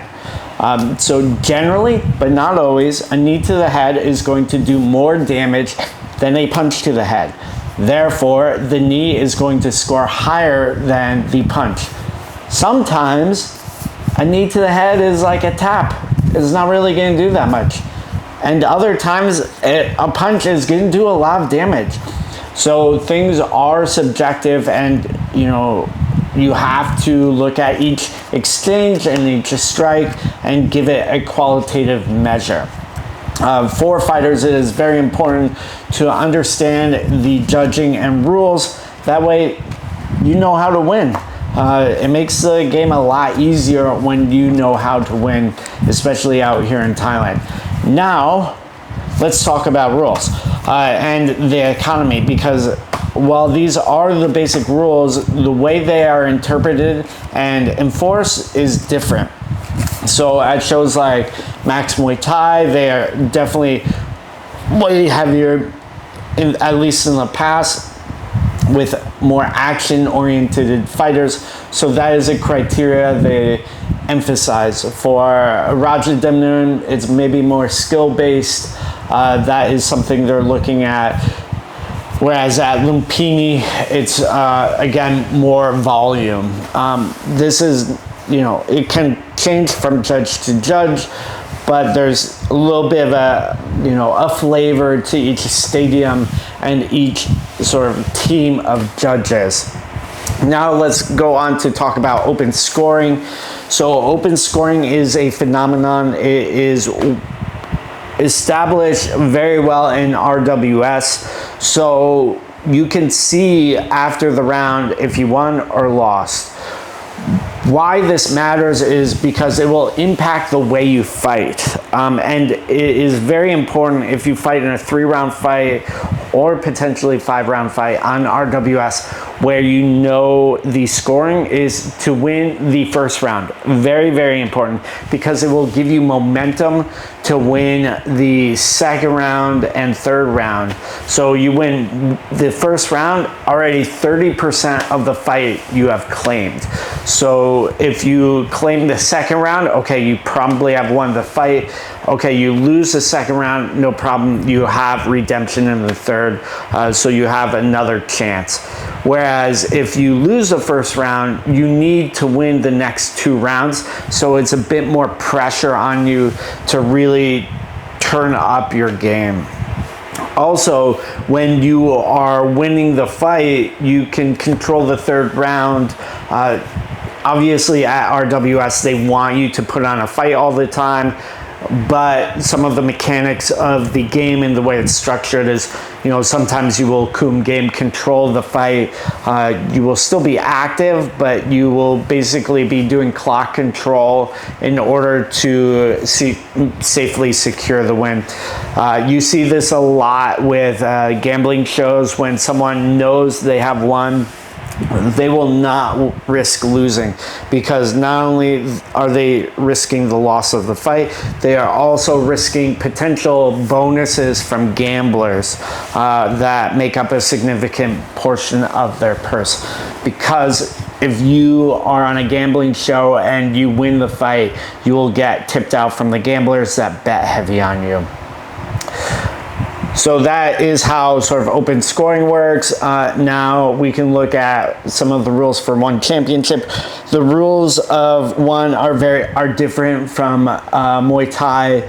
In many ways, it is not Muay Thai. You know, there's debates about it. I think the small glove Muay Thai is here for a little while longer. We'll see what happens, but it is worth talking about as a model. So the one rule set, KOs do and knockdowns do score the highest, then damage, then clean strikes, and aggression. There are no draws in one championship. So you can see those 4 criteria are very different from the 6 that we talked about. And damage and knockdowns are the most important. So that is why the fighters are always trying to kill each other.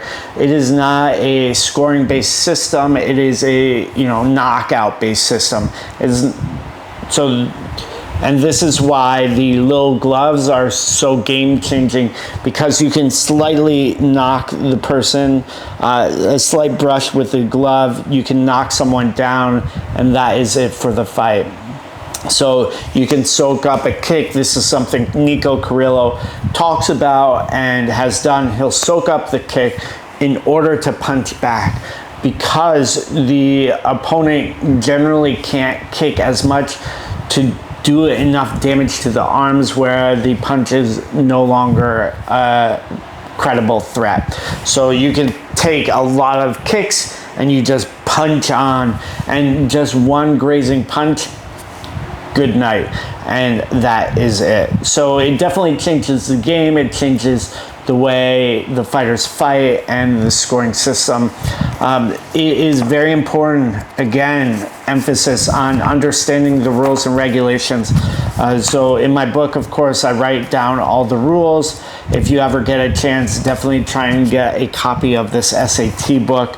I think I got mine from one of the Lumpini referees. I believe this is the last year edition. This is the second edition. It was recently updated. I haven't seen the updates, so I can't talk about them that much. Some organizations like the WBC do a lot of educational workshops about referee scoring and referee protocol. Highly, highly advise, if you are involved in the sport in any manner, to learn about it, get involved, and start doing it. Know how to win. Where you fight matters. So in Thailand, there are different ecosystems, different areas to fight, and not all of them are the same. Not all of them are on the same level. So let's look at the different locations. The first and primary one is Bangkok, Muay or Isan. Isan, not always Muay Thai, but it's the biggest regional area for Muay Thai. So Thailand is shaped like a big axe, and the blade of the axe is where Isan is. It is the rural northeast. It is where a lot of the Muay Thai fighters have come from traditionally. So people like Bukau is from Sarin, which is sort of on the blade side. Lama Moon Sorsumali from Uban Ratchathani, right on the blade. Superlek, Kia Muay Gao, Sing Dam Kia Muay Gao, also I believe Sanchai is also from Buriram, which is towards the middle. Jongsanan from Chayapum, also Isan. Pabunchu FA Group from Isan, he's from Udon Thani, I believe. So this area, very, very important. It's where a lot of fighters get their first experience. They fight in local temple shows. The shows out there are for spectators and people gamble on them. The shows are not super structured. Usually morning weigh-ins will be, oh, you're about his size, okay, you go fight. And the purses for the fights are generally low. People will make maybe 200 to 300 baht for their first fights as little kids, then may make like 3,000 to 4,000 baht for fights. When I fought out there, I think I made 3,000 baht for a fight. It is very, very important area because this is sort of the grassroots of Muay Thai. These Isan and upcountry shows, rural shows are also held throughout the country. So there is a big government initiative right now, a soft power movement to develop the grassroots. I believe it was through the Sports Authority Director. I may have misnamed his position, but his name is Pimon. He's doing a lot with the government to press the sport, and so there's a soft power tournament where they took the different regions, north, mid, south, Isan, and I think central. I believe there was 6, and there's regional tournaments, and then they all get together for the finals. So Isan, very important, and a lot of foreign fighters do not have a lot of experience with these upcountry or festival shows. Highly recommend them. Very, very important experience to have. Then let's move to Pattaya. So of course there was Max Muay Thai, which is personally important to me because I worked there for 5 years. It helped me out a lot with this sport. It gave me my first taste of commentating medicine and experience with Rob Cox. So Max Muay Thai really established Muay Thai as an entertainment sport. It was fast action, there was a bonus structure involved, there were contracts, it was the first time foreigners were repeatedly shown on TV. Now the stadiums are almost primarily foreign fighters. I was at Raja Demnaran last night. Maybe 70% of the card for Raja TKO was foreigners. This is very, very common. So Max Muay Thai, very important. I think I talked about this earlier in the podcast, or if in the podcast, is that they were initially working with Thai Fight, I believe, and then they separated and started their own thing. Or I'm sorry, they had their shows at first on a monthly basis in Bangkok at Asiatique before moving and building out their own stadium in Pattaya. They developed relationships with Chinese tourist companies, so they packed in the venue, and then also had a long-term contract with Channel 7, I believe, where they were playing regular shows. Recently, they've been investing more into the internet and YouTube and are slowly getting back up to steam. Also in Pattaya, there are two other stadiums. There's JF, which has a very, very similar business model to Max Muay Thai. Basically, it looks like Max Muay Thai inside, which is very, very common in Thailand. You'll have a successful business model, then someone will do the exact same business model right down the street, even copying names, logo, fonts, everything. So that is what happened with JF. They also cater to the Chinese crowd. The level and popularity and production are slightly lower than Max. Also in Pattaya is Teprasit Stadium, which used to be a bit more popular. I'm not even sure they're having regular shows anymore. There is a gym attached to it, or was. I believe there is. I think it's Evo 360 right now. I'm sort of blanking. And that stadium was a classic stadium. I had my first Muay Thai fight there in 2007. I remember it specifically because Narapon and Yatsen Clyde were there, and I was very starstruck and excited. So moving on from there, we'll move into Bangkok. So the major stadiums in Bangkok, of course, Lumpini, which is owned by the Royal Thai government. It's run by the army. So the head of the stadium is a colonel or official from the army. Usually it's a bit of a retirement position. So right now I believe it's Colonel Dang who is in control of Lumpini. They have their own team of officials, which I talked about before. The stadium is like in the north of Bangkok. It's a bit out there. It's definitely in the burbs, so it's not that convenient to get to right now. The shows there in the past were Fairtex Fight and LWC Super Champ. I'm not sure that either of them are renewed there. There's rumors of a second production company wanting to do shows at Lumpini, but one championship might have cut that off. One championship renewed their contract with the stadium and are reputedly having a handful of shows this year. The weekly shows, one Lumpini, and then numbered events along with bigger quarterly international fights.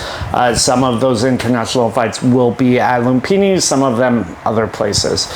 Lumpini, of course, is very, very famous, high-level fights. It's in a new era because of the one championship and what's going on there, so it's interesting. Also in Bangkok, you have Rangsit Stadium, which is up, it's almost in Pathum Thani. It's like pretty far north Bangkok. I believe the only show there right now is Pet Indie, and I'm not even sure if they're doing it regularly. So True For You used to have a show there, and Pet Indie was a promoter. It's a very classic old style stadium, very similar to Amnoi, which is in Samut Sakan, which is like southwest Bangkok. It's another old sort of beat up stadium. That stadium has fights regularly, I believe on Saturday, early afternoons. Again, it's geared more, both of those stadiums are geared more towards the gamblers. Then Jit Muang Non has a small stadium in Nontupuri where they sometimes do televised fights. To be honest, I'm not really sure they're doing that much right now. The other two places, let's talk about the lesser one first, is World Siam Stadium. They basically copied almost exactly Max Muay Thai in terms of the structure and the way the stadium is built, and that was the idea. However, the location of the stadium is not amazing. It's in Bang Kapi, which is in eastern Bangkok, and because of the highways, because of the traffic system, it's not that easy to get to. That said, it's regularly rented for shows. Right now, Sword Dechapan, a gym in the Lad Prao area of Bangkok, is hosting regular events there on Tuesdays. We'll see how long it lasts. There have been some very good gambling-based shows there, like I think it was R2U. You know, I got to see Ratang versus Gorna there, sort of pre one championship, and definitely high level fights there. I saw Kompet Lek fight there against Rong Narai before, and some other high level fights. Prajan Chai fought someone out there. I'm sort of spacing on who he fought, but good stadium, not ideal location, but Raja Demnen, ideal location, and they are going through an absolute renaissance right now. So I was there last night for Raja TKO on a Monday night, and it's basically sold out, 80 to 90% capacity. As I talked about before, Plan B bought them. They are now managed by GSV, and every night of the week they are rammed. They're doing very well and are slowly building connections and building the sport through their infrastructure. They have a contract with DAZN right now, which is a streaming platform. They're also televised regularly on different platforms. So Pet India has Pride app, which streams regularly. Then Work Point does their stream for RWS on Saturday nights along with DAZN. There's Palang Mai on Wednesdays, Kia Pet on Sunday evenings, which is streamed by SKS. Which reminds me of another stadium is Channel 7. So last little bit about Raja Demnen. It's the oldest stadium in Thailand, in Bangkok, made in 1945. It's a terrific amphitheater right now. If you want to see Muay Thai in Thailand, it's basically the best place to go right now. Channel 7 is very, very fun, very interesting. So they have the almost perfect mix of gamblers and casual fans. It is televised, so the fighters need to fight right away. But because of the gamblers, it's very controlled in terms of the way the fighters are fighting. It's very technique, it's very point-based, and it's a lot of fun and action. There's been some amazing tournaments there, like the Tiger Cement tournament. There's also been some high-level fights. So, for instance, Hercules recently fought Ferrari Fairtex for a Channel 7 belt there. Very, very good. The show is run by the Kia Pet family, which I talked about before. So, dear Kia Pet, the son, and June Kia Pet, the father, are in charge of promoting the show. Whew. So, with that said, you know, there is a lot of Muay Thai. Oh, I forgot about the islands. Phuket. Okay, so Phuket has a few major stadiums. There's Patong in Patong, which is run by Noom Noi. That's a pretty good show. They have a regular scene down there, and they televise some of their fights. So some of the purses can get pretty solid down there, like 20 to 30,000 baht. Plus, there's Bangla, which is not necessarily considered high level, but they're, you know, both. I think Patong is like 3 or 4 days a week. Same with Bangla. Then in Rawai, there's a Rawai Stadium and Simbi Stadium, both having shows regularly, which are basically feeder shows for everything. So there is a lot of Muay Thai, and in Koh Samui, there is also Pabuncha Stadium, which is having some very, very high-level fights. Lobo recently fought there against spacing. Joseph Grabani recently fought there. Chama from Superbond fought there. They definitely have some solid fights, and they have connections to Pet Indy, so the level of fights can be quite good. It's also televised. So, you know, these are just the stadiums off the top of my head. You know, a quick count, you have like 7 or 8 stadiums in Thailand, plus local shows. There's basically Muay Thai 7 days a week, with multiple shows throughout the city, throughout the region. there's a lot of Muay Thai all the time. You know, you think about somewhere like Australia, which has a pretty good Muay Thai scene, and they just have a handful of high-level promotions. So we'll go up and through. So what is it? Muay Thai League, 1774. Then CM to Sydney. We moved down. Melbourne is Rebellion Roots Muay Thai Victoria plus Hardcore. I think Hardcore is going more into boxing now. Adelaide, I don't think really has that much.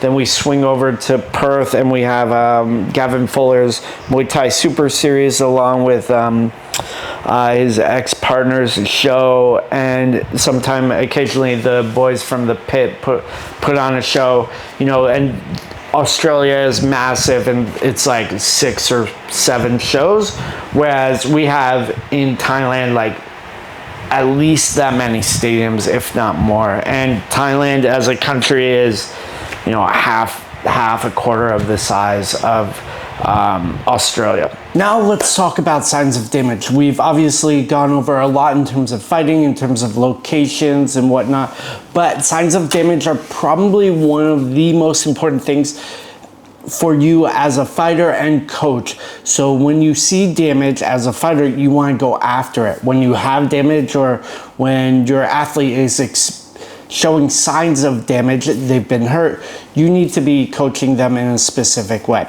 So we'll run through some of the weapons and how they cause damage and what types of damage they cause. So first off, let's start with body kicks.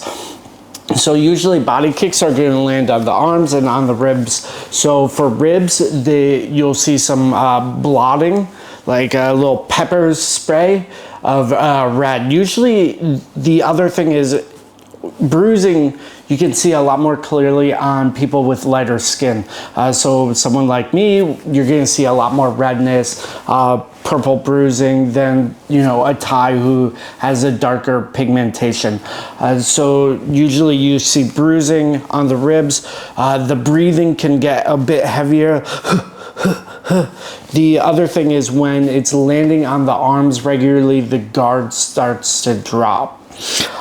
So from there, we look at the legs. So obviously leg kicks are going to do damage. Usually the area where you're kicking is like the mid-thigh area. This is where most people kick. Interestingly, Nong O targets like right here. This is where he targets this. There's a big nerve here that can like just collapse the leg in. So in terms of damage for the legs, you're going to see people's legs splay out. This happens a lot for inside leg kicks.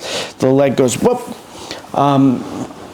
or the leg will collapse in. If it's outside leg kick, bump, goes inward. Also, people will have a stutter step. So they walk a little bit like this. Oh. So it's not a balanced and natural gait, or they'll start bouncing on one leg slightly, like a Thai timing teep slash motion.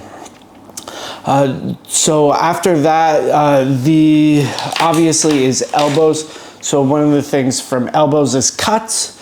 So the major areas you'll see are cuts along the eyelids, cheekbones, across the bottom of the lip, and then forehead up here. So most of these aren't going to be a major problem in terms of damage. And what you will sometimes see is like when the person has a little bit of a dot here and then blood is coming out their nose, that means the nose is broken. Usually an elbow crashing across this way or this way across the nose. So this way would be an orthodox fighter's right elbow crunching my nose this way, and it breaks like bonk, whatever. So usually when the nose is broken, the fighter is breathing through their mouth and blood is coming out their nose. The next one, of course, is knees to body, or knees in general. Usually when they've taking a lot of damage, Tai say juk. So the body goes up and you feel almost like they're getting puke. The posture begins to break as well. So they're no longer standing up straight. They're starting to crouch a little bit. Very amateur fighters will drop their arms in front of them in order to block the knees. Some fighters will pretend like they got hit in the groin. If they took a big blow to the body, whether it be from punches, but usually knees, they'll like pretend to adjust their groin strap in order to delay time or potentially call a foul.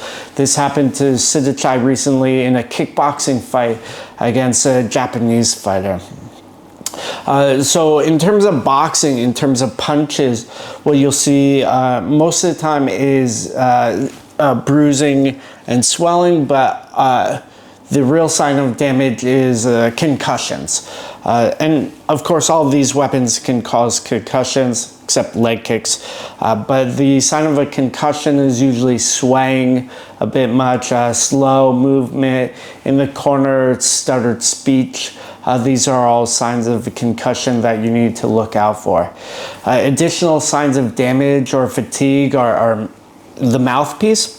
So if the mouthpiece is coming out a lot, or it's like dropping down in the mouth, like it's not fit properly within the teeth, that is a sign of fatigue and damage.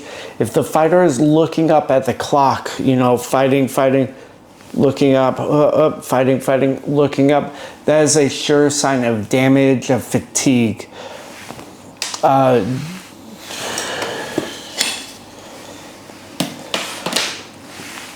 A final one is when a fighter, or a couple additional ones, when a fighter taunts. So for instance, you kick their leg and then they're like, oh, come on, kick the leg.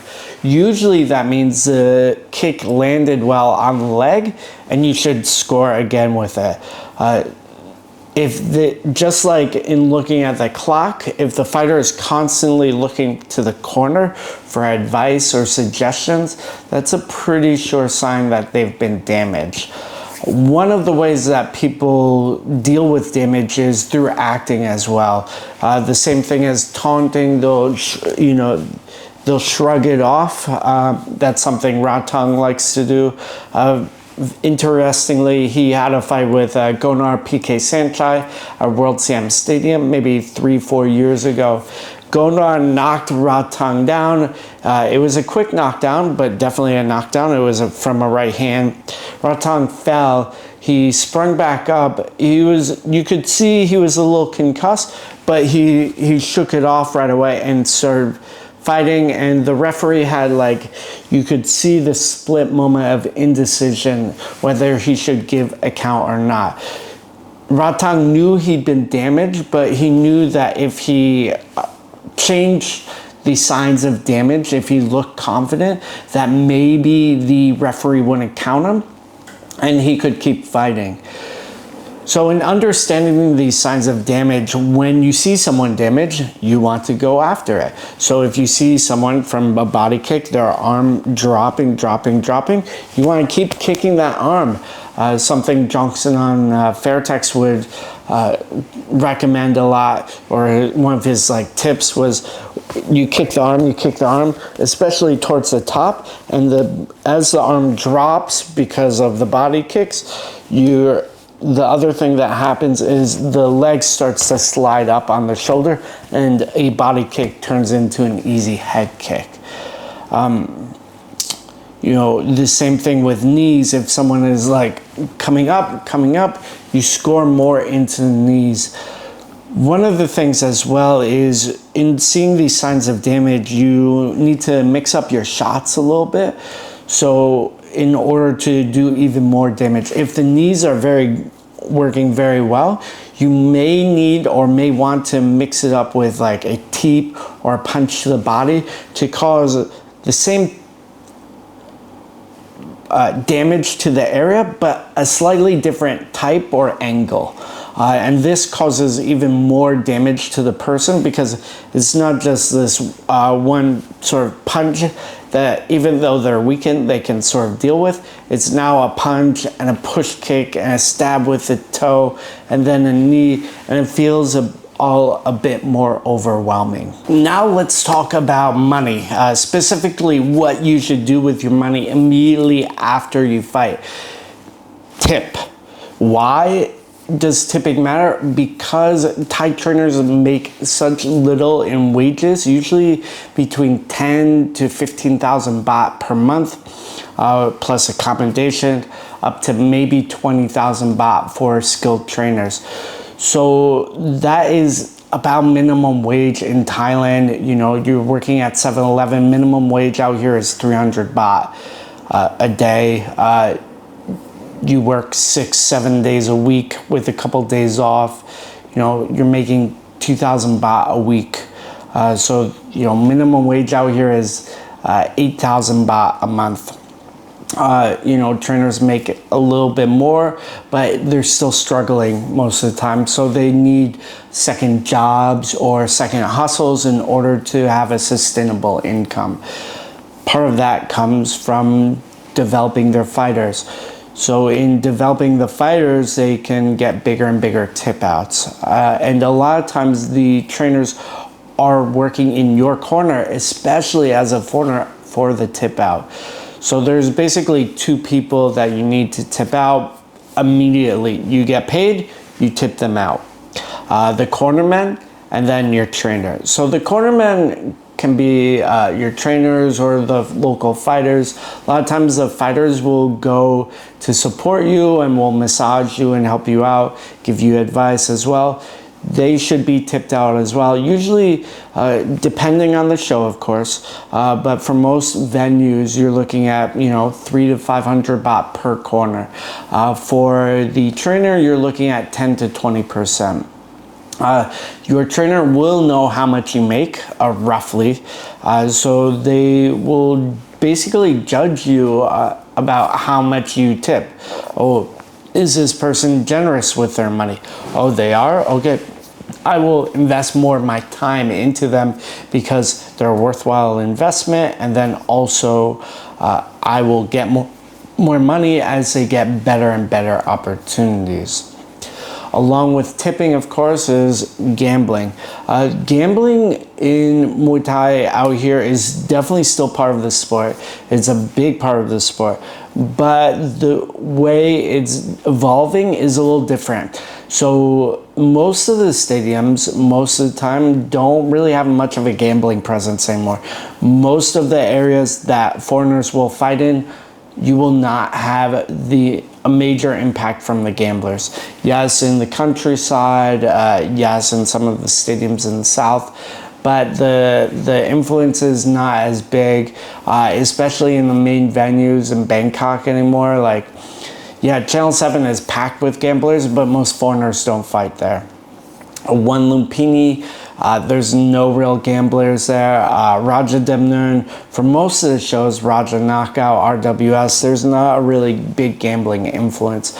So while gambling was a massive part of the sport in the past, it's not really something that most people need to think about that much. That said, it is still part of the sport and something that happens, and you should understand it, especially if you're fighting at a venue with gambling, because the gamblers can have a big influence on how the judges perceive a fight or the way they sway things. So there's something called Na Sua, where someone, you know, it's a close fight. If the gym boss, the head is wearing the jacket, Nasua, that sways the decision a little bit. If the boss is there. The other thing is if the gamblers are shouting for one side versus another, you know, judges are impacted by crowd noise, something probably talked about before with the Tony Myers crowd impact and scoring study that he did a few years ago, where he showed there's a little bit of a deviation in terms of the way judges score things if there's like a hometown favorite. So other things that happen, of course, are the ad cheat, which is a monetary injection. This was a massive part of fighting in the past, fighting on the gambling shows, and sort of has evolved into the bonus structure of fights. So ad cheat is usually from a gambler to a fighter after they've won. So for instance, Onion Topic won a big fight. I believe it was at Amnoy, and then Siakek, the gym owner of PK Sanchai, gave him a gold necklace. So gold out here is used as a form of currency as well. So people will pawn and buy gold regularly. So people wear the gold, and the gold has a real fiscal monetary value all the time. There's a stock associated with it, and it's measured in baht. Anyways, gold is a very high value commodity out here. So giving someone gold is like giving them straight up cash. Of course, the gamblers will also give you straight up cash. So if you do well, if you change the game, or if the odds are very good, they'll give you a cash tip out because they just won 100,000 baht. So here you go, here's 20,000 baht. This will especially happen if you click game, if you turn the tide of the game, or if you change the odds. So for instance, if you are a 1-2 underdog, a person bets $1 on you and gets 2, and they bet 100, now they've won 200, okay, they'll give you 20 of that $100 winning, and they see that as an incentive for you to continue to listen to the gamblers, also to continue to fight the way you are. Out in Isan, gambling is a big part of the sport still, and there's a saying, "Mai mi dum pan, mai dai pan mu," like if there's no side bet, don't bother wrapping your hands. So dum pan is a side bet. So this is a way for there to be stakes in the fight. So Team A will put up 10,000 baht on their fighter, and Team B will put on the corresponding amount, and this is considered, it's like a 50-50 bet. So team 1 bets 100, okay, red corner bets 100, team blue 100, team red 100, and that a lot of times the Durpan is advertised on the posters. Okay, Nong Bi versus Somsarat for Durpan 200,000 baht, which means Nong Bi's team put up 100,000 and Somsarat's put up 100,000. The winner gets 200,000. Usually the Durpan is collected from many people. So it might be a combination of the trainers, of the gym owner, of the locals in the village. They're like, oh, I think Nong Bi is going to win. Okay, here's 1,000 baht. I bet 1,000 I can win 1,000.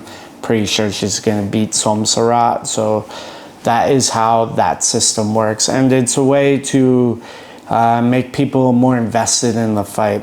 One of the things I highly recommend to basically everyone is that they bet a little on a fight.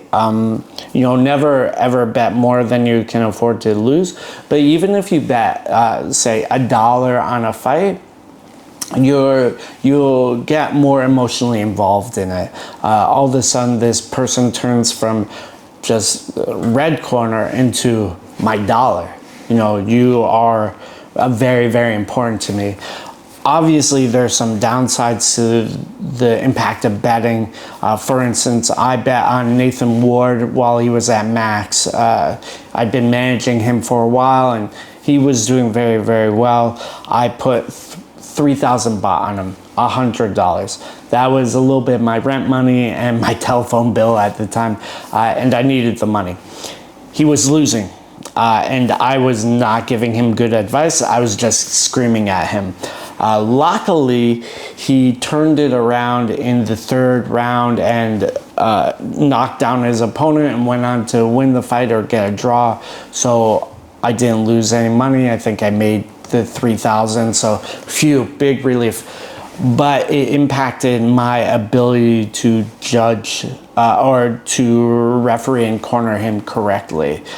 This happens a lot of times with the Thais when they put money on you, and generally it's discouraged to gamble on fighters when you are on the team. I forget, it's against the rules if you're associated with a team to bet on them in certain organizations.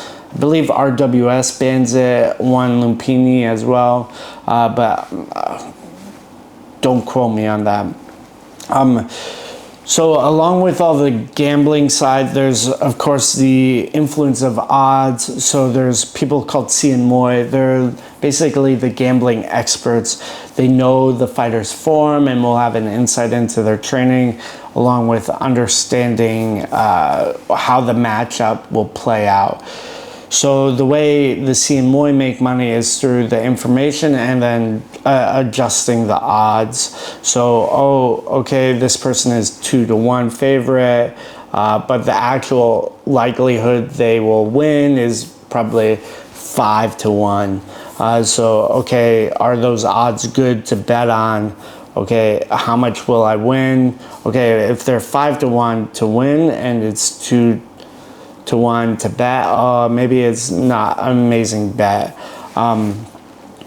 The odds a lot of times are configured ahead of times. It can be sort of swayed and manipulated by two things. One, popularity.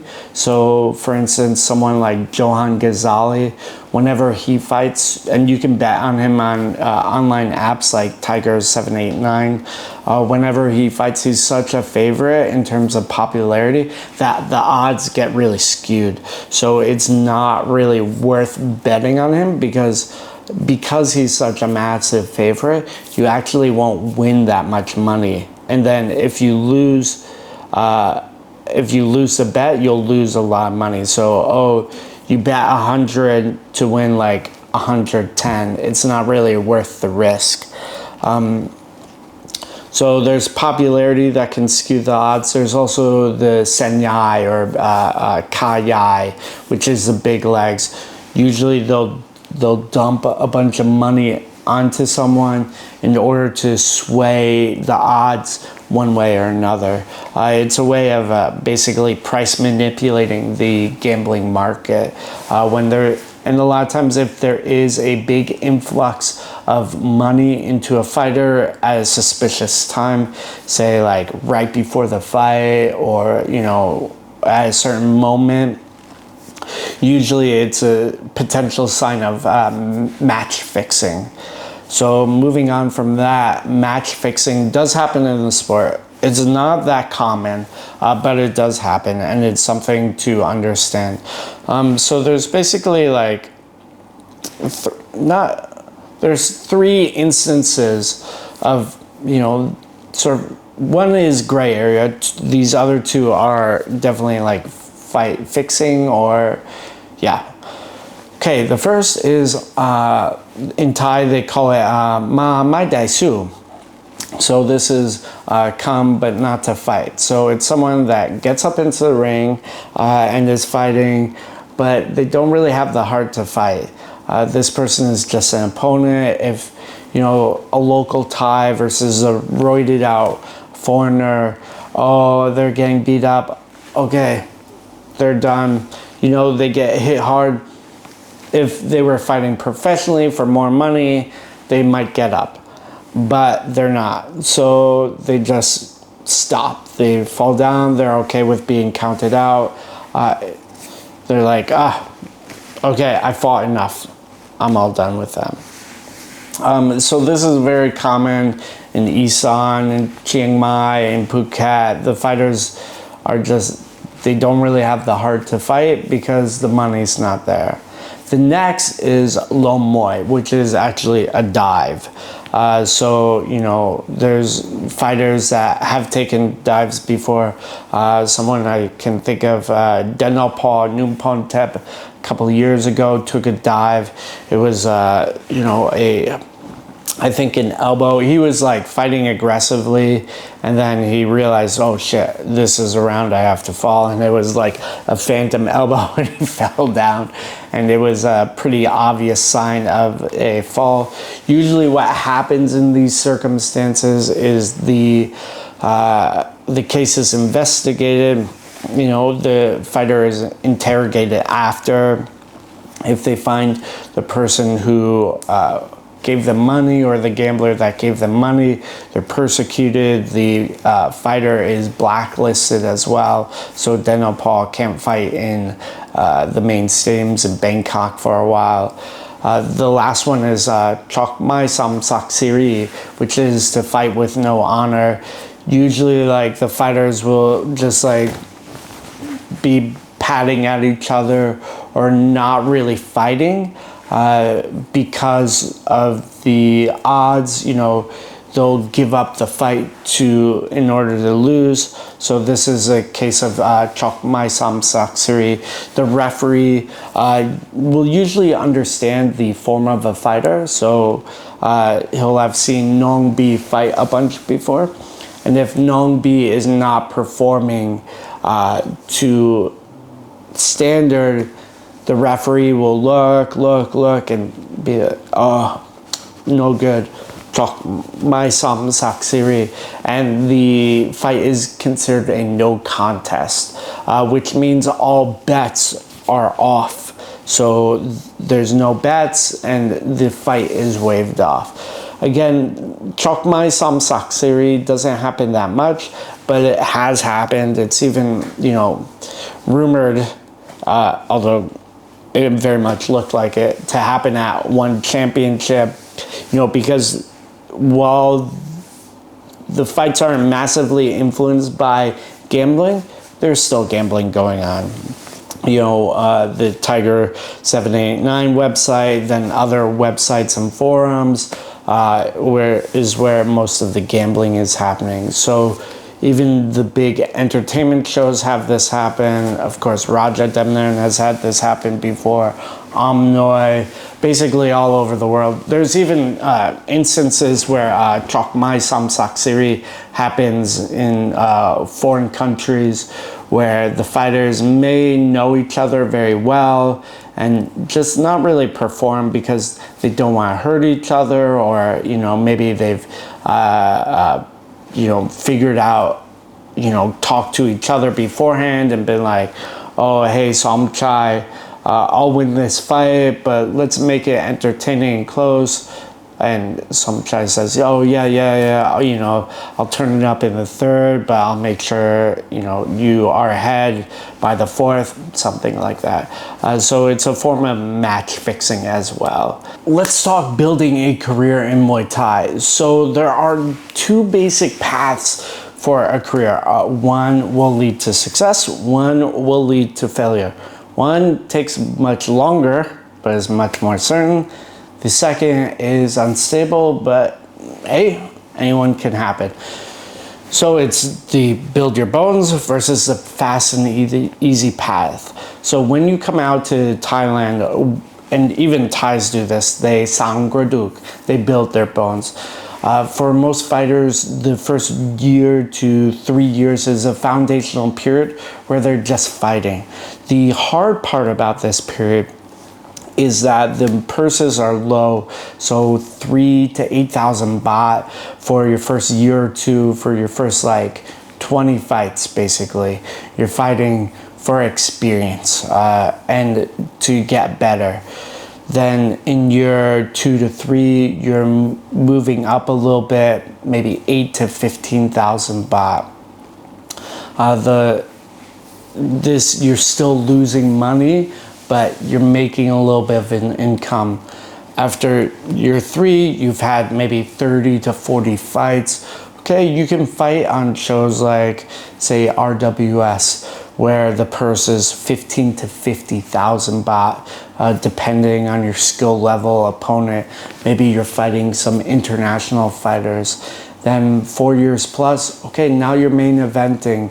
You're main eventing on RWS. You're getting big show opportunities. You are getting opportunities on One, on other international shows as well. So what happens a lot of times though, when fighters come out here, they're not looking at it in terms of a long path, step by step by step by step, because it's slow, it is hard, and there's money considerations and there's pressures. And then you see your friend fighting on one and, oh, my friend is not that much better, why can't I fight on one? Well, you might not be good enough. And a lot of times a lot of shows are just eating people, eating fighters up. So they don't necessarily care about you as a fighter. They care about you as a piece of labor and entertainment. This is just the way the system is. So if you rush through, you will get crushed. A very, very common example is when foreigners fight on Thai fight. Thai fight is Thai fight, and usually it is Thai smashing foreigners.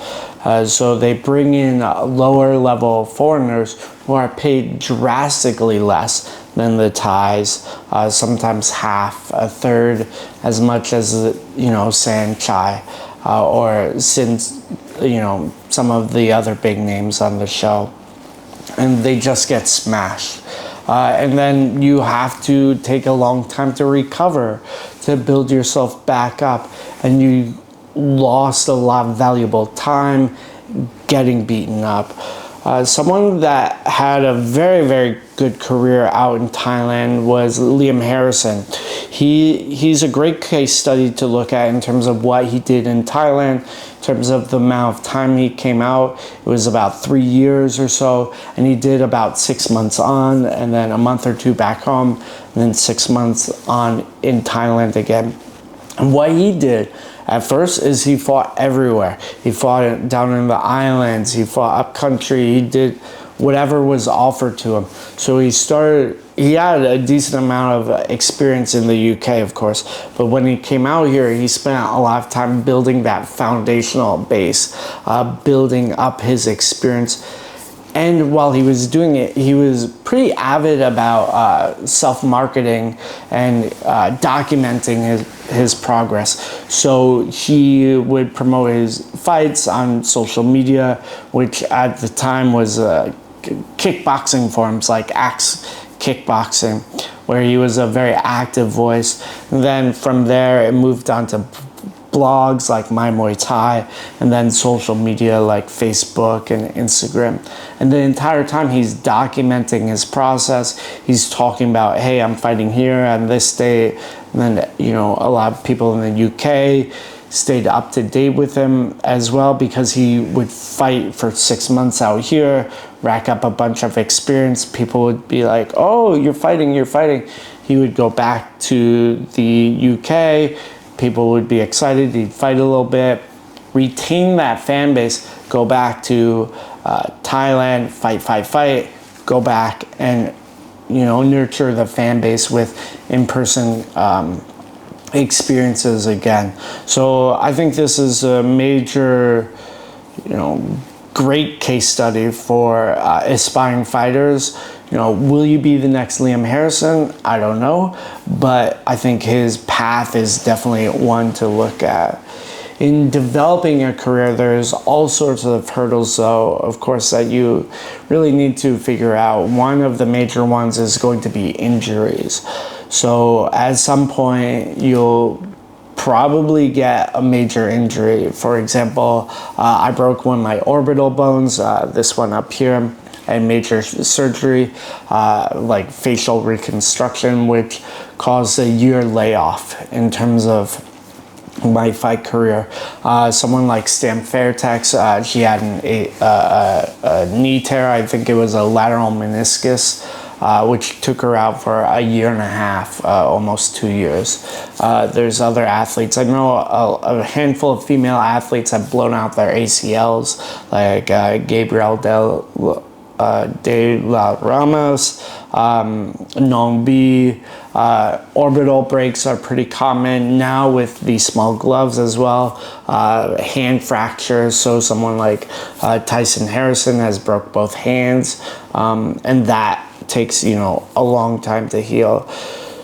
So these are inevitabilities in your career, so you need to almost plan for the unexpected a lot.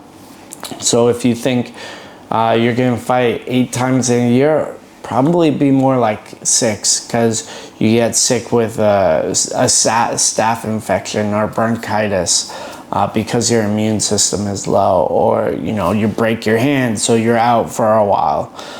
So your goals should be high, but also you need to realize that things will derail you, like injuries. The other thing is, if you don't understand the culture, you'll have a harder time progressing. People won't like you at the gym. And in my experience, one of the best ways to get ahead in the gyms is actually to learn the language, to learn Thai. This will help your career a lot because you can do interviews in Thai. So someone like John Wayne Parr used to do it a little bit. Jaleel Barnes, Boy Kiao, he speaks very good Thai. And Thai fans really notice and like it a lot when you speak Thai in the interviews. They think it's very cute, very genuine. It shows that you're trying, that you have a little bit more of a personality as well. So this makes you very much more marketable on the Thai scene, which for the most part is going to be the people coming to the shows, or to a lot of them. Obviously the staff and promoters will be Thai, so it's really going to endear you to them. If you are a gym owner, coach, or promoter, one of the most important things that you will have to do is understand who is good talent and who is bad. Scouting talent is so important in the industry because it's going to tell you who to invest in and who to drop. So in talking about scouting talent, we need to talk about a few things. When we're looking at a fighter, we are looking at a few different things. So one is their capacity. This is their athletic ability. Some people's capacity is Isan level. They can fight at the bottom, but they probably can't get much better. They have difficulties with physical conditioning, or they're not very fast, or they just have problems in terms of athletic capacity. Other people might be only able to get to the entertainment level, whereas others can go up to that champion level as an athlete, and everyone has different capacities. That said, your capacity isn't the only and sole factor for if you're going to be good talent or not. The other thing is your current status. Where are you? What are you doing with your life? How serious are you about this? How many fights have you had? Additional thing is your age and weight. So if we start combining these things, okay, we look at someone with a very high athletic capacity, could become a champion, but they're 40. They just don't have the time. Or maybe the person has high capacity and is only 19 but is overweight. We have time to work on the weight issues potentially and build them up. So these things all work together. In terms of age, most fighters, professional fighters, are starting 18 to mid 30s. Some athletes can extend their careers. Some fighters take long breaks. But that's basically your gap in terms of biological age for a fighter. And to start from beginning to world champion probably takes 10 to 15 years. So someone like Danny Rodriguez, he started when he was, I think it was 13 or 14. He's 27 or 28 now. So his athletic capacity, very, very high. So he shot right up, and it took him maybe 13 years to get there, to become a world champion, to attain the highest level. I would say he's an outlier. So you should maybe figure more 15 years. So you start as a kid at 15 years old, maybe your late 20s, your early 30s, okay, you become a world champion. Liam Harrison is a good example. He's rose his pinnacle fights as a Muay Thai fighter were in his mid-30s. And he'd been fighting for 15 to 20 years. So along with your weight and your age is also your gender. So let's go back to weight as well. So in terms of ideal weights, so most female fighters out here in Thailand are going to be between, I would say, 52 to 57 kilos. That's really the hot spot. There's more opponents, more activity in those areas. There is some in the lower weights. 50 is okay. 47, 46 is getting very light. 59, 60 is a bit heavy, but there's still some. If you're above 60 kilos, it's a bit hard. So for instance, Smilla Sundell, she signed to one championship when she was 15, fighting at 57 kilos.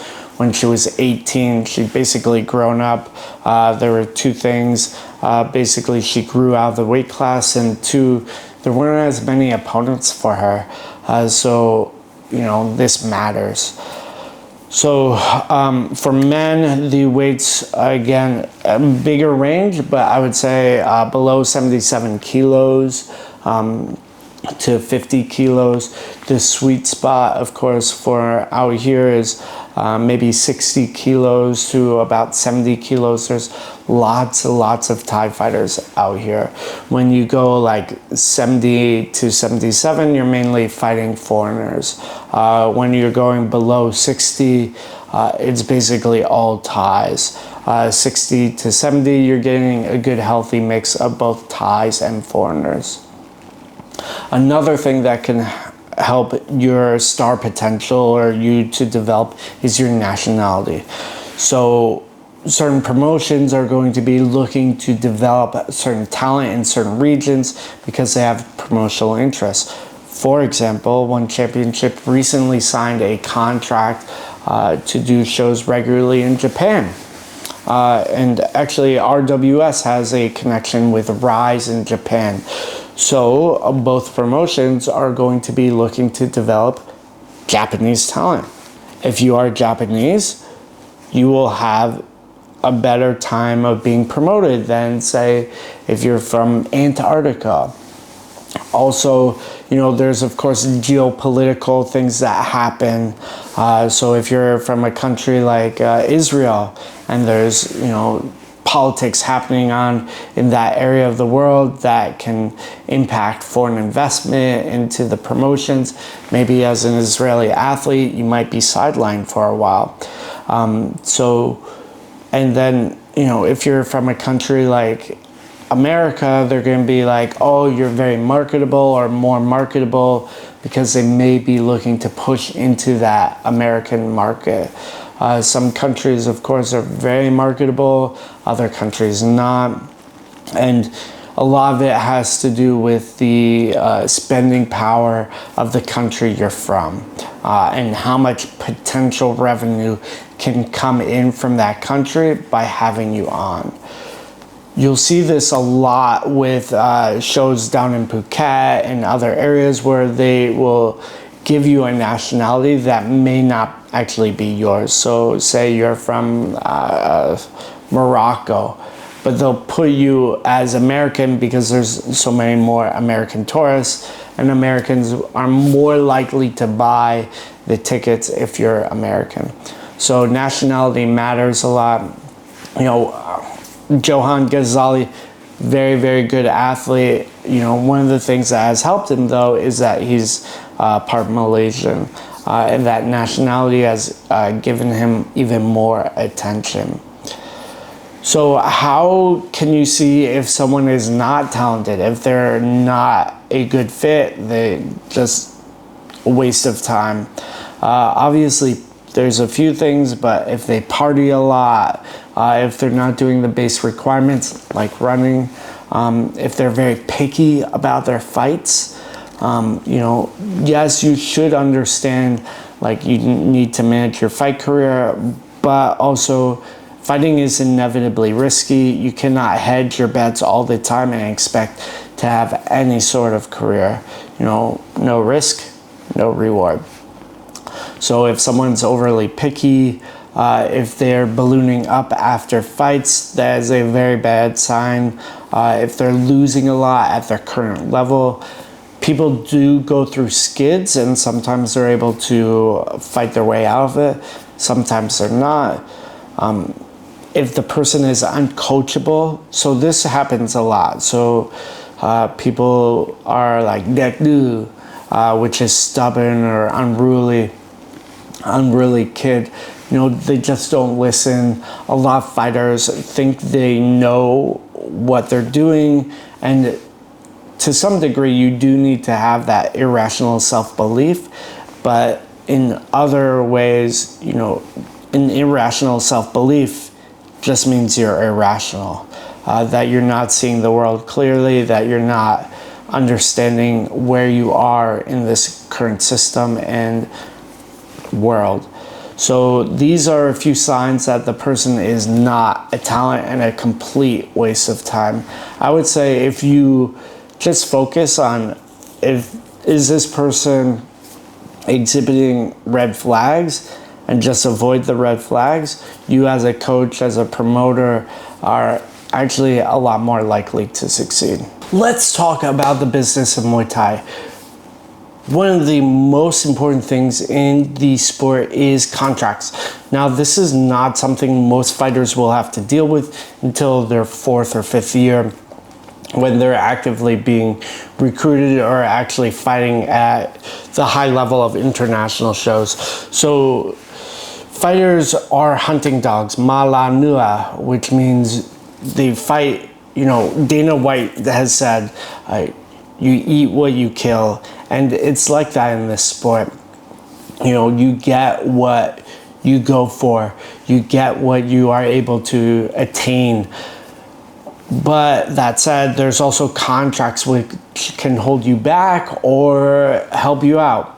Now, usually the person giving you the contract is defending their best interests. What do you get in exchange for it as an athlete is you get trust sometimes. In exchange for your signature, you are getting a guarantee of the way the relationship will move forward. That said, some organizations, will not fulfill their end of the contract. And it's very, very important to not only read the contract in terms of what it says, but also to look at how the contract for other fighters is playing out. How often are the other fighters fighting? They signed you got a 2-year 6-fight contract. Great. How often are other people that signed the same contract fighting? How much are they fighting for? How much is their personnel and how much has it developed? Are the athletes happy? Of course, you want to be a company man. You want to help the promotion out. Some promotions will help you and some will not. In my experience, most promotions are helpful. However, there are some that are not. They don't have the best interests of the fighters in mind. I can think of a couple or one very big one right now that is good for some fighters, but for the majority is not. Now let's talk about some of the terms and nitty-gritty of the contract. One is exclusivity. So this means you can fight for their promotion and their promotion only, which is fine if they are giving you the right amount of fights in the right time period with the right opponent level. And that depends on what your goals are. Are your goals aligned with the promotions in terms of, okay, I only want to fight 3 times a year? Then signing a 6-fight 2-year contract is fine.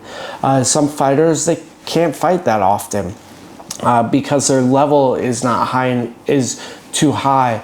I mean, you think about someone like Superbond. how many opponents does Super Bond have, and how many times can he fight, say, Tawan Chai? You know, so for him, fighting once or twice a year is enough. For other fighters, they want to be more active, just as fighters, or you know, in terms of where they are in their career or their personal wishes. So signing that 2-year 6-fight contract is not a good idea. Some promotions will be non-exclusive, but there will be contract sort of wording in there that says, okay, this contract is non-exclusive, but you have to give us a certain amount of notice before you take a fight. And what can happen is, say, I want to fight on a show in Australia. I am contracted to a big show in Bangkok. Hey, big show in Bangkok, I want to fight in Australia. Then the big show in Bangkok ghosts me. So if I take the fight, I am in breach of my contract, but the big promotion in Bangkok is not answering me. Then they say, oh, you can do it with, you know, 3 days before the fight in Australia. They've effectively negated your ability to fight outside of their show through ghosting you. A lot of times there is terms and conditions about the fight purses as well. So how much you are being paid and how much it will go up. So, you know, you might fight for $2,000 with a $500 knockout bonus, and your purse increases by $500 every fight. Understanding how much your fight purse can increase is very important, especially if you are winning a lot or you are very popular. So this can be a negotiating point. So say you know you're a phenomenal KO artist. Okay, if you are knocking out people every time, you're going to want a bigger knockout bonus in your contract. The next thing, of course, is image and likeness. Some promotions are very, very controlling about your image and likeness, and will even reserve the rights to your name in a website. I think this is very, very restrictive and not really fair to the athlete, but you do need to understand where your image and likeness is going and what is said in the contract. That said, every show needs to use your image and likeness to promote the show. So if you fight, they need to put posters up about you.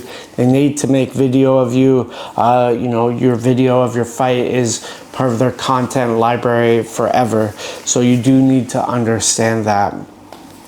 Along with the image and likeness is matches and matching period. So, you know, some promotions will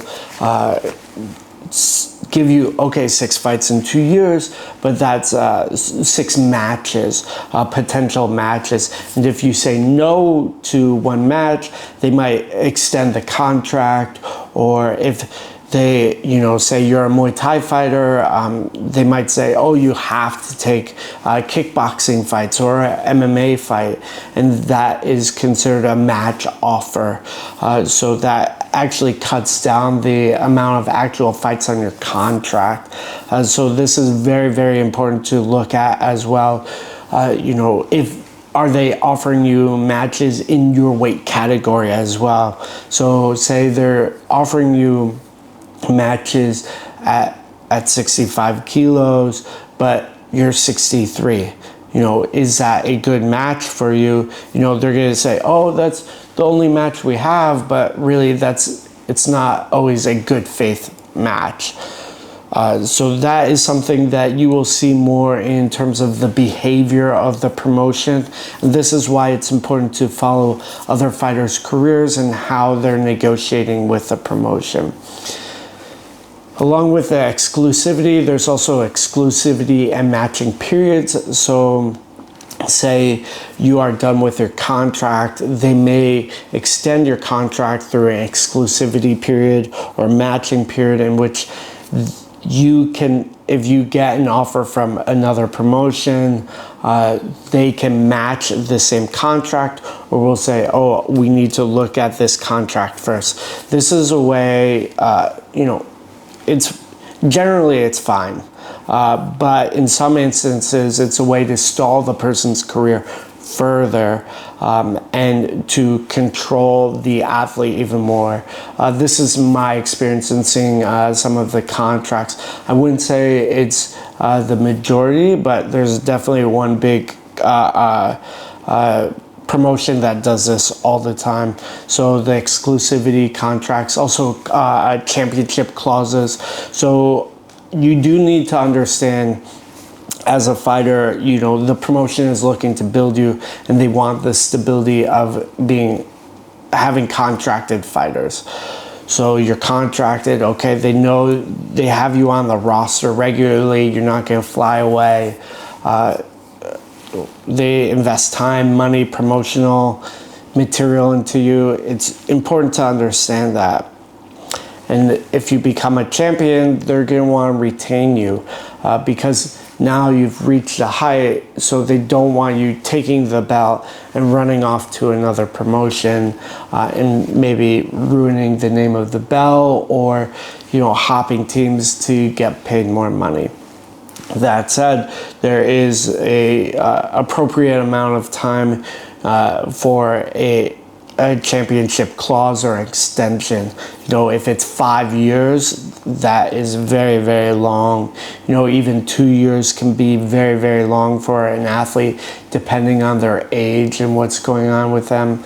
You know, especially if the championship clause is renewed every time you win the belt. So, you know, okay, Tom wins the belt once, okay, it's 5 years. Then again, okay, now he's a 10-year contract. That's his entire career as an athlete. You know, 5 years is basically a massive chunk of a fighter's lifetime. You know, if you're thinking about a fighter fights from, let's say, 20 to 40, you know, that's very deep career. That's 20 years. You basically have taken 25% of the athlete's career. And if they've gotten to a championship level, that's their prime earning period where they can make the most money for their fights. So you really need to understand these championship clauses. Again, there's that matching period, which is when your contract ends. If you get signed with another promotion or another promotion wants to match up with you, the first promotion will look at the contract and say, hey, we have matching rights, we'll give you the same offer, so you have to sign with us. So that is a way to stall things as well.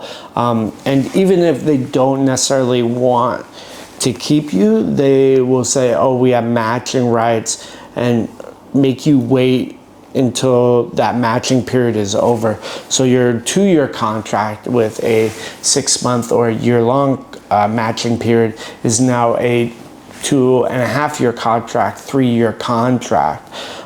So it's not just 2 years, it's even longer, which, you know, again, if you're an athlete in the prime of their career, able to make a lot of money, that is a major detriment to your career.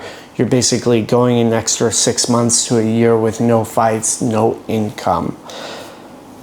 The best way of looking at contracts is to read them thoroughly, read them with a good lawyer versed in the fight world. So a general lawyer will not always give the best advice because it is fight specific. And also to be able to ask questions and negotiate as well. If, you know, this is why having a fan base is so important. You know, someone like Liam Harrison has a lot of power to negotiate his contract. Whereas someone that is just, you know, starting off will not have as much power to negotiate.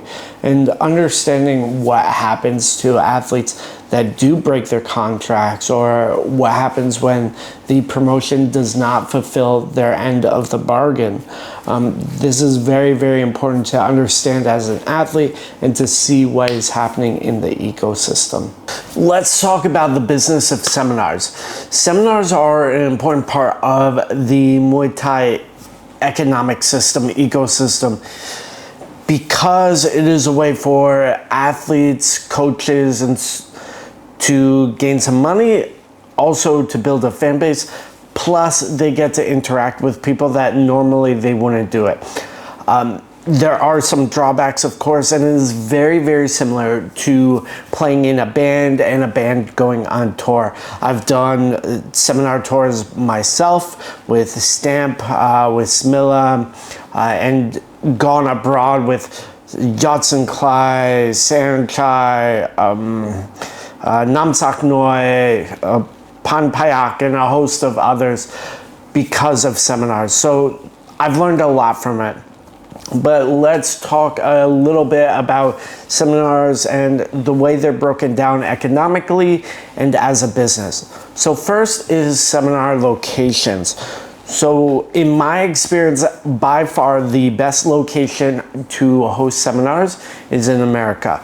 The culture and spending power for Americans is much higher. They're a lot more able to buy and purchase things and go to events. Plus, because of the situation in America, there aren't a lot of Thais, Muay Thai trainers, and high-level trainers or athletes in America. So it's a little bit more of a special event when someone like Smilla or Stamp or Sanchai comes into town. It's different.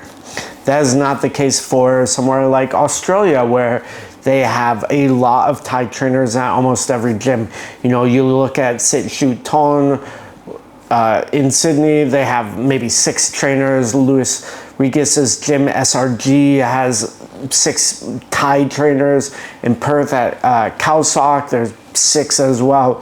So that's a lot. In all of America, there's probably, you know, less than 50 Muay Thai trainers, and there's 50 states. So there really isn't a lot. Going back a little bit in terms of downsides for some people, if there is a little bit of an oversaturation of seminars or the same people coming back and all the time, there's a little bit of seminar fatigue. It'd be very similar to a band that plays on tour the same songs all the time at the same locations. Sometimes people just get a bit tired of it. But the band can come up with new albums. They can refigure how they are presenting themselves, or new bands can come in and create a whole new market. So in terms of locations, the USA is probably the best. The other thing that you have to think about in terms of seminars, if you're going to do it, is how you structure them. So when I have done these seminars with myself and with athletes I've worked with, I've mainly done partner drills.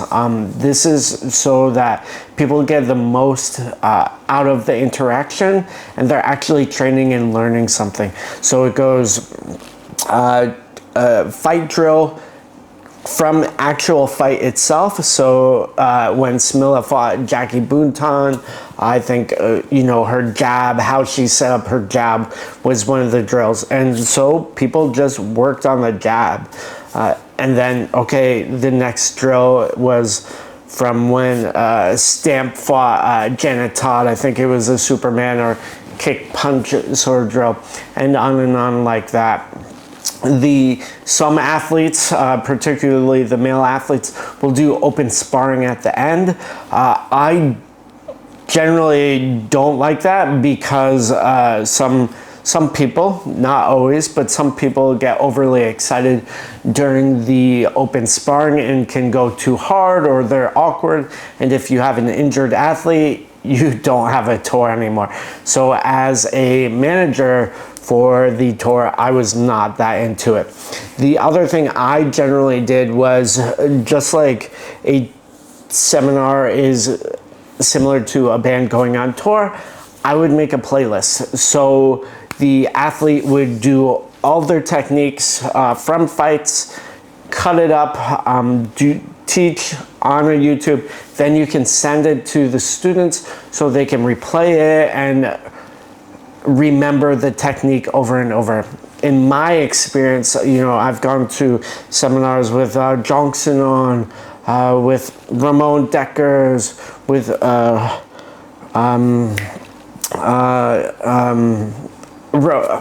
Ramon Deckers, what's the big Dutch guy's name? Rob Kamen, with a lot of different people, and I don't really remember that much. Oh, Tawan Chai as well.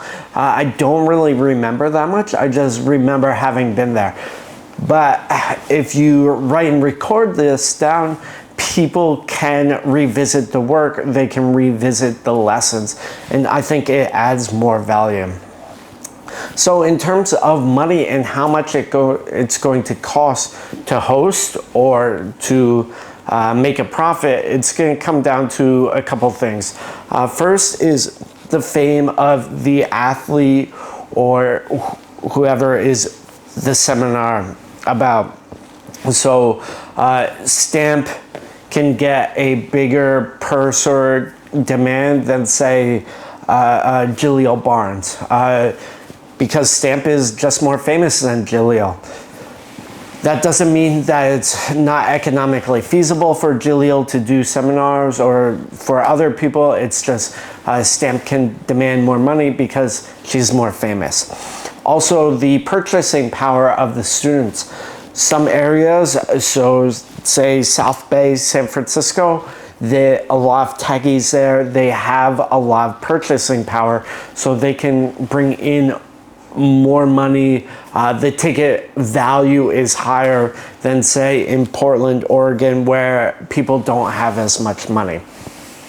Then you look at the space itself. How big is the space? Someone like Stamp can sell out a gym with, about 100 people in the facility. So doing a seminar at a gym that only holds 30 doesn't really make sense. The other thing is travel and the region you're in, because a lot of times when you are doing seminars, you are drawing from the gyms around the area, but not always. So for instance, you do a seminar in the South Bay of San Francisco, you're going to be drawing from gyms from Santa Cruz, maybe, Oakland, Fremont, North San Francisco, and they're all going to come to South San Francisco for this one event. So you don't want to have the gyms and seminars too close to each other, otherwise you're cannibalizing your audience. So all those things come into play in terms of how much the person charges for the seminar and how much the tickets are for the seminar.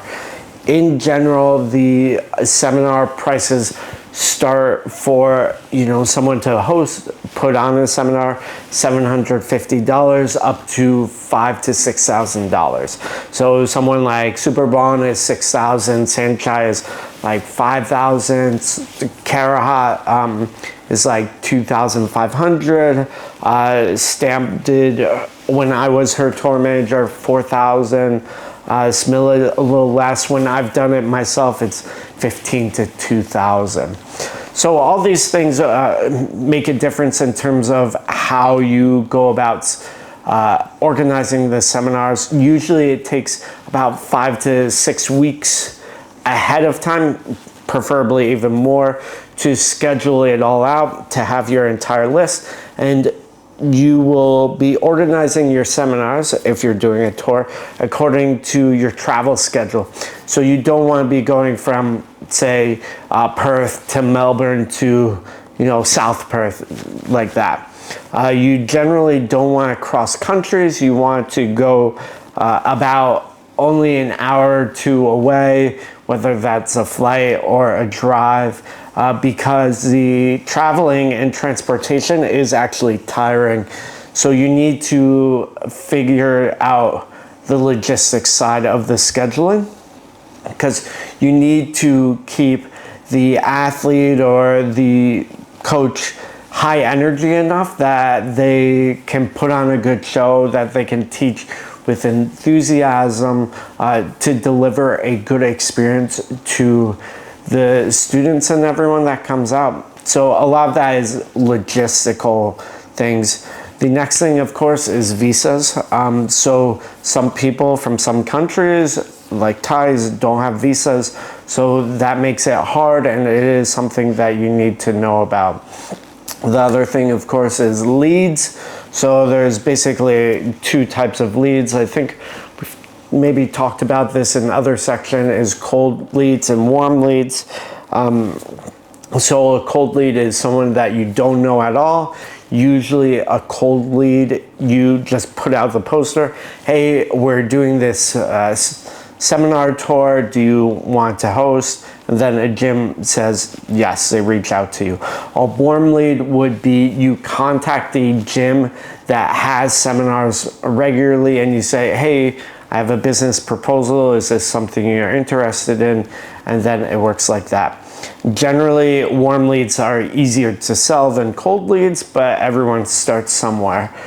The other thing is these seminar tours are like marketing and promotional tours.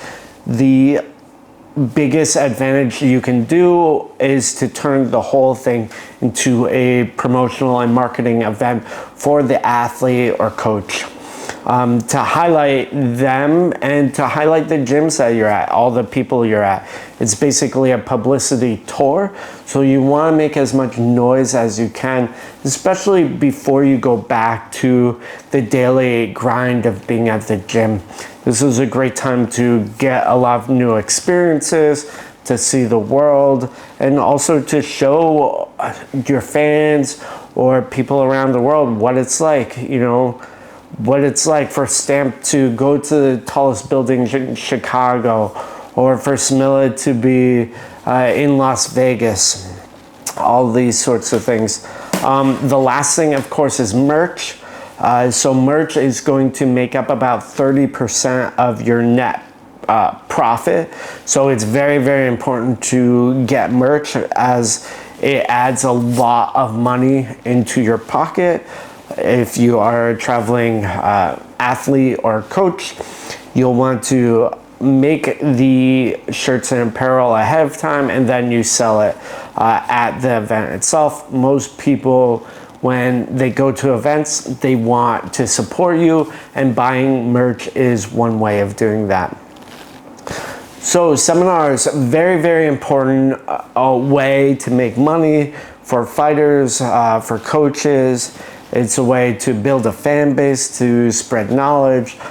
You know, for some people, it's a glorified meet and greet. For other people, it's a way to actually build the sport and really deliver high quality knowledge.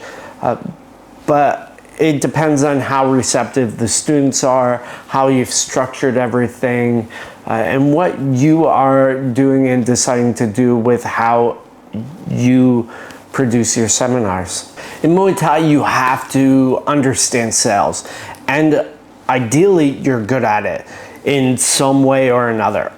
You know, there's a couple different ways that you can be good at sales in Muay Thai. One, you are such a phenomenal athlete that tickets sell themselves. You knock out everyone cold, you're amazing, you're flawless.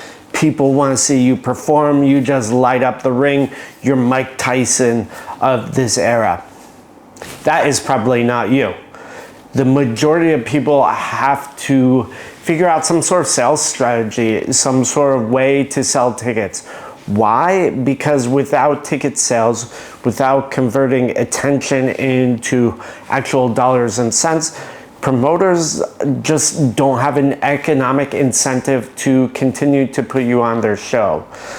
So in my experience, working with athletes, working on shows like Rebellion, Fairtex Fight, or RWS One Championship, all these different shows, Max Muay Thai, of course, there's a couple different types of fans. One is diehard fans. They come to the shows, they watch the shows no matter what. These are people that are pretty easy to sell tickets to, but they can be very picky about who they're going to watch and support. Two is experienced people. They are the friends and family of the fighters. A lot of shows target these people by having debut fights, by having titles. So little Jimmy, his entire friends and family come out because he's fighting for a title, or Rebecca, it's her first fight, so she sells a lot of tickets to the experienced people. Then there's casuals, people that are coming out for a sports event. This, I would say, is a new category that is developing because of shows like RWS that have gained a big casual audience. Why have they done that? Mainly because of their marketing. The experience isn't about the friends and family, it's about the show itself. It's about the sports entertainment. Ultimately, selling tickets is transferring of belief. It's telling someone that their time, their money is going to be worth the value of the price of the ticket. You're saying this is going to be as good, or if not better, than the money you spend. So how do you get people to believe in what you're doing? In your fight, in buying your tickets. One is proof. Show them that it's worth it. By your performances, by your charisma. Then there's also the nitty-gritty tactical side of things. So posting on social media, a lot of people need to be reminded more than they need to be taught. So just posting regularly updates about your fights, about your experience with fighting, about upcoming bouts, what you're doing to prepare for your upcoming bout. The next thing you can do is a scarcity is a very common tactic. So I only have 10 tickets left. You have to buy your ticket by the end of next week. So that's two types of scarcity. One is a time trigger, and the second is a scarcity of supply. So when you do that, people feel a bit more urgency to buy something, so the perceived value goes up. Also, you can use a campaign volume. So if I'm fighting in 30 days, I might make a small announcement the first day, and then a week later talk a little bit more. But as the fight comes closer and closer, I'm talking louder and louder about the fight that is coming up, and my campaign volume increases as well. The other thing is in targeting people for ticket sales, there's sort of three approaches. One is to target a broad audience. Hey, buy these cheap seats, buy these cheap seats, and you're trying to get as many people as possible to buy tickets. The second is to sell high value tickets. So this happens a lot in Australia, where they sell tables. And the experience is a little bit more high-end. It's catered. You have wine and booze and food at your table. It's a bit of a nicer experience, and the tickets, of course, are more. So you are selling these tables, then you as a fighter are getting a kickback from them.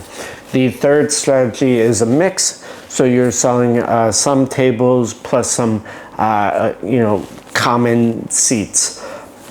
These are all very, very important sort of strategies to think about in terms of ticket sales. And in my experience, the more tickets you can sell, the more opportunities you will have, because it is in the promoter's best interest to put you back on the show if you are selling tickets, if you are making money for them regularly.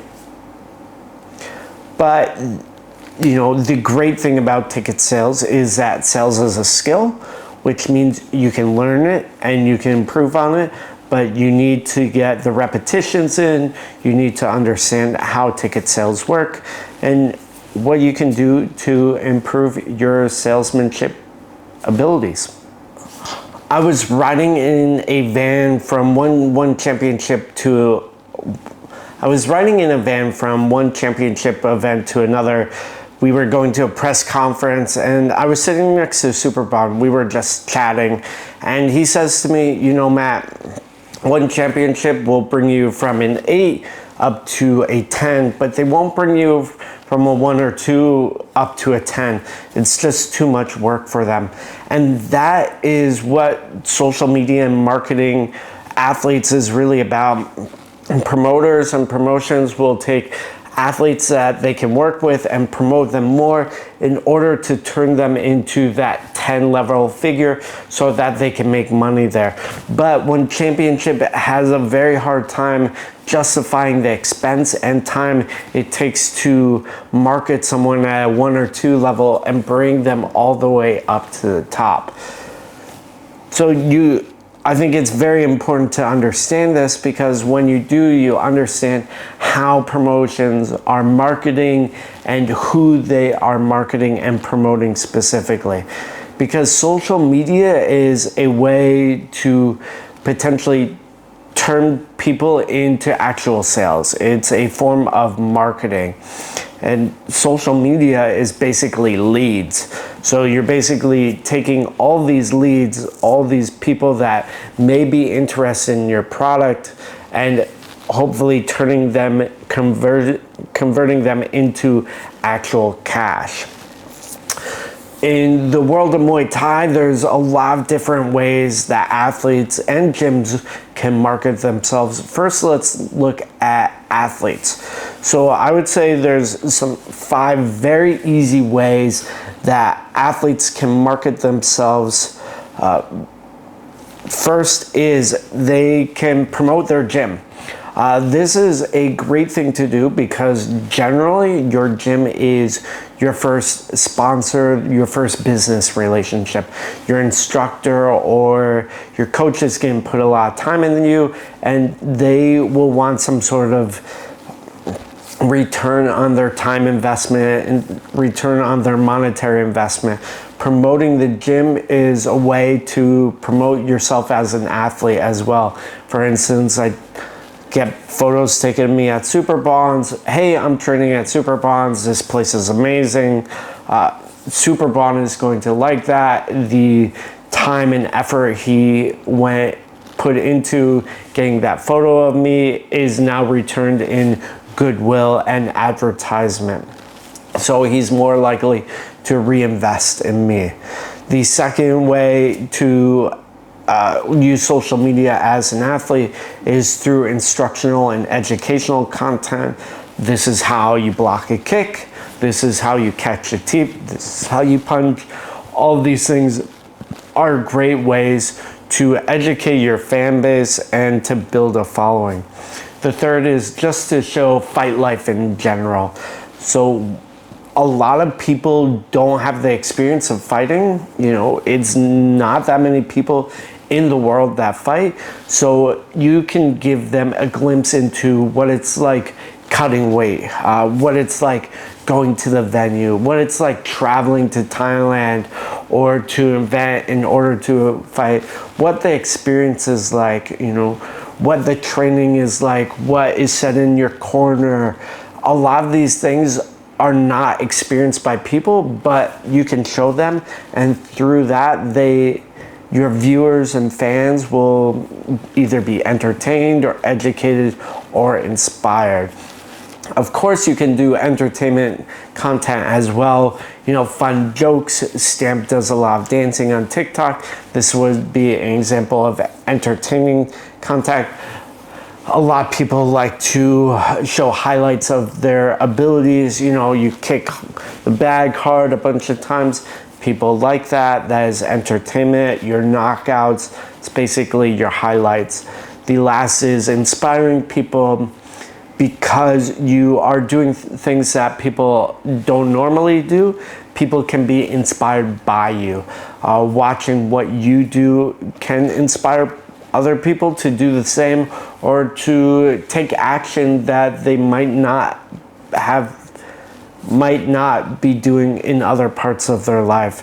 So that is 5 ways to sort of use social media for an athlete. For gyms, they can do a lot of the same things. I would say, in my experience, working with Fairtex, FA Group, Sitsong Pinong, and other gyms around the world, is there's two big things that gyms should do very, very regularly.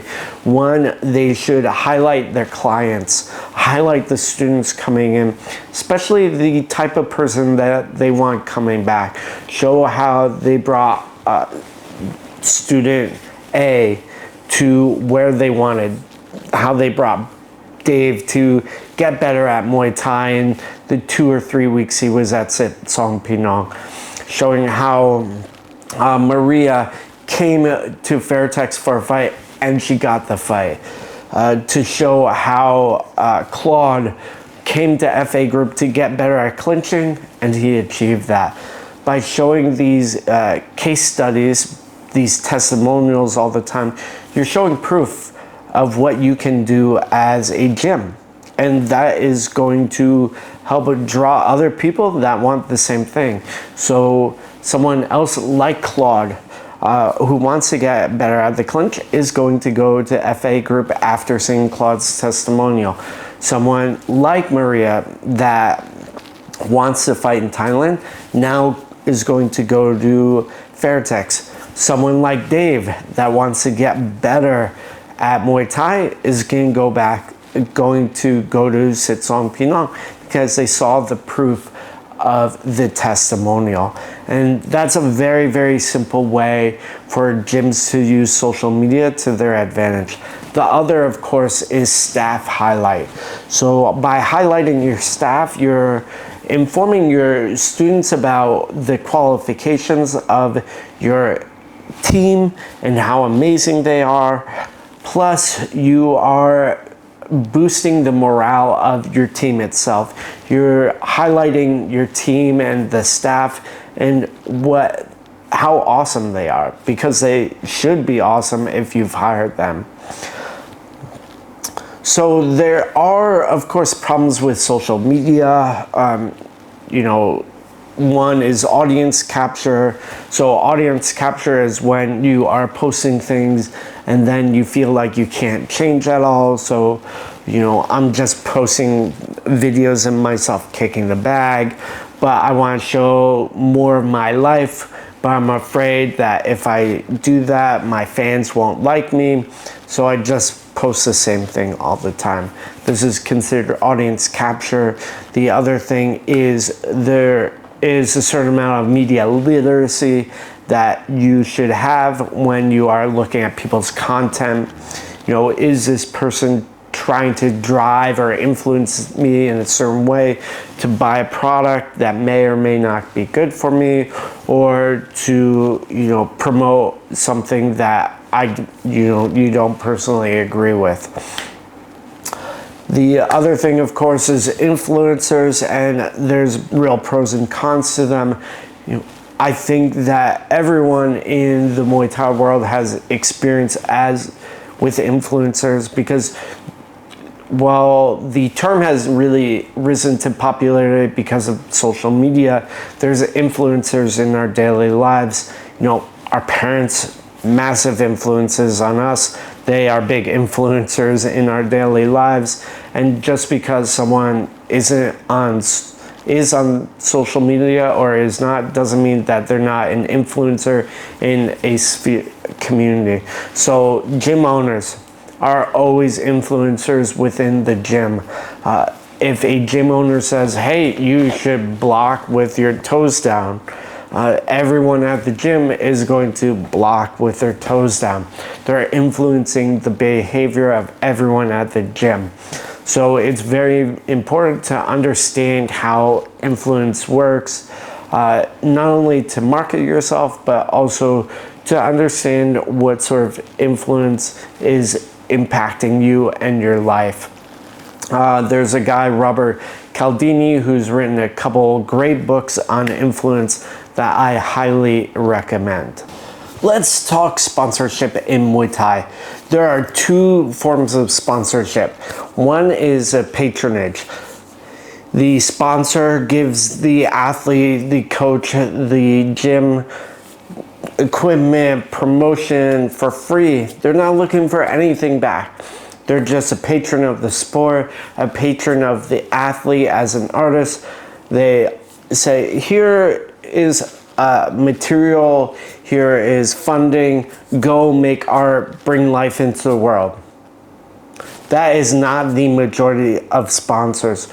Most sponsors are in a business relationship with the athlete, coach, gym, or promotion.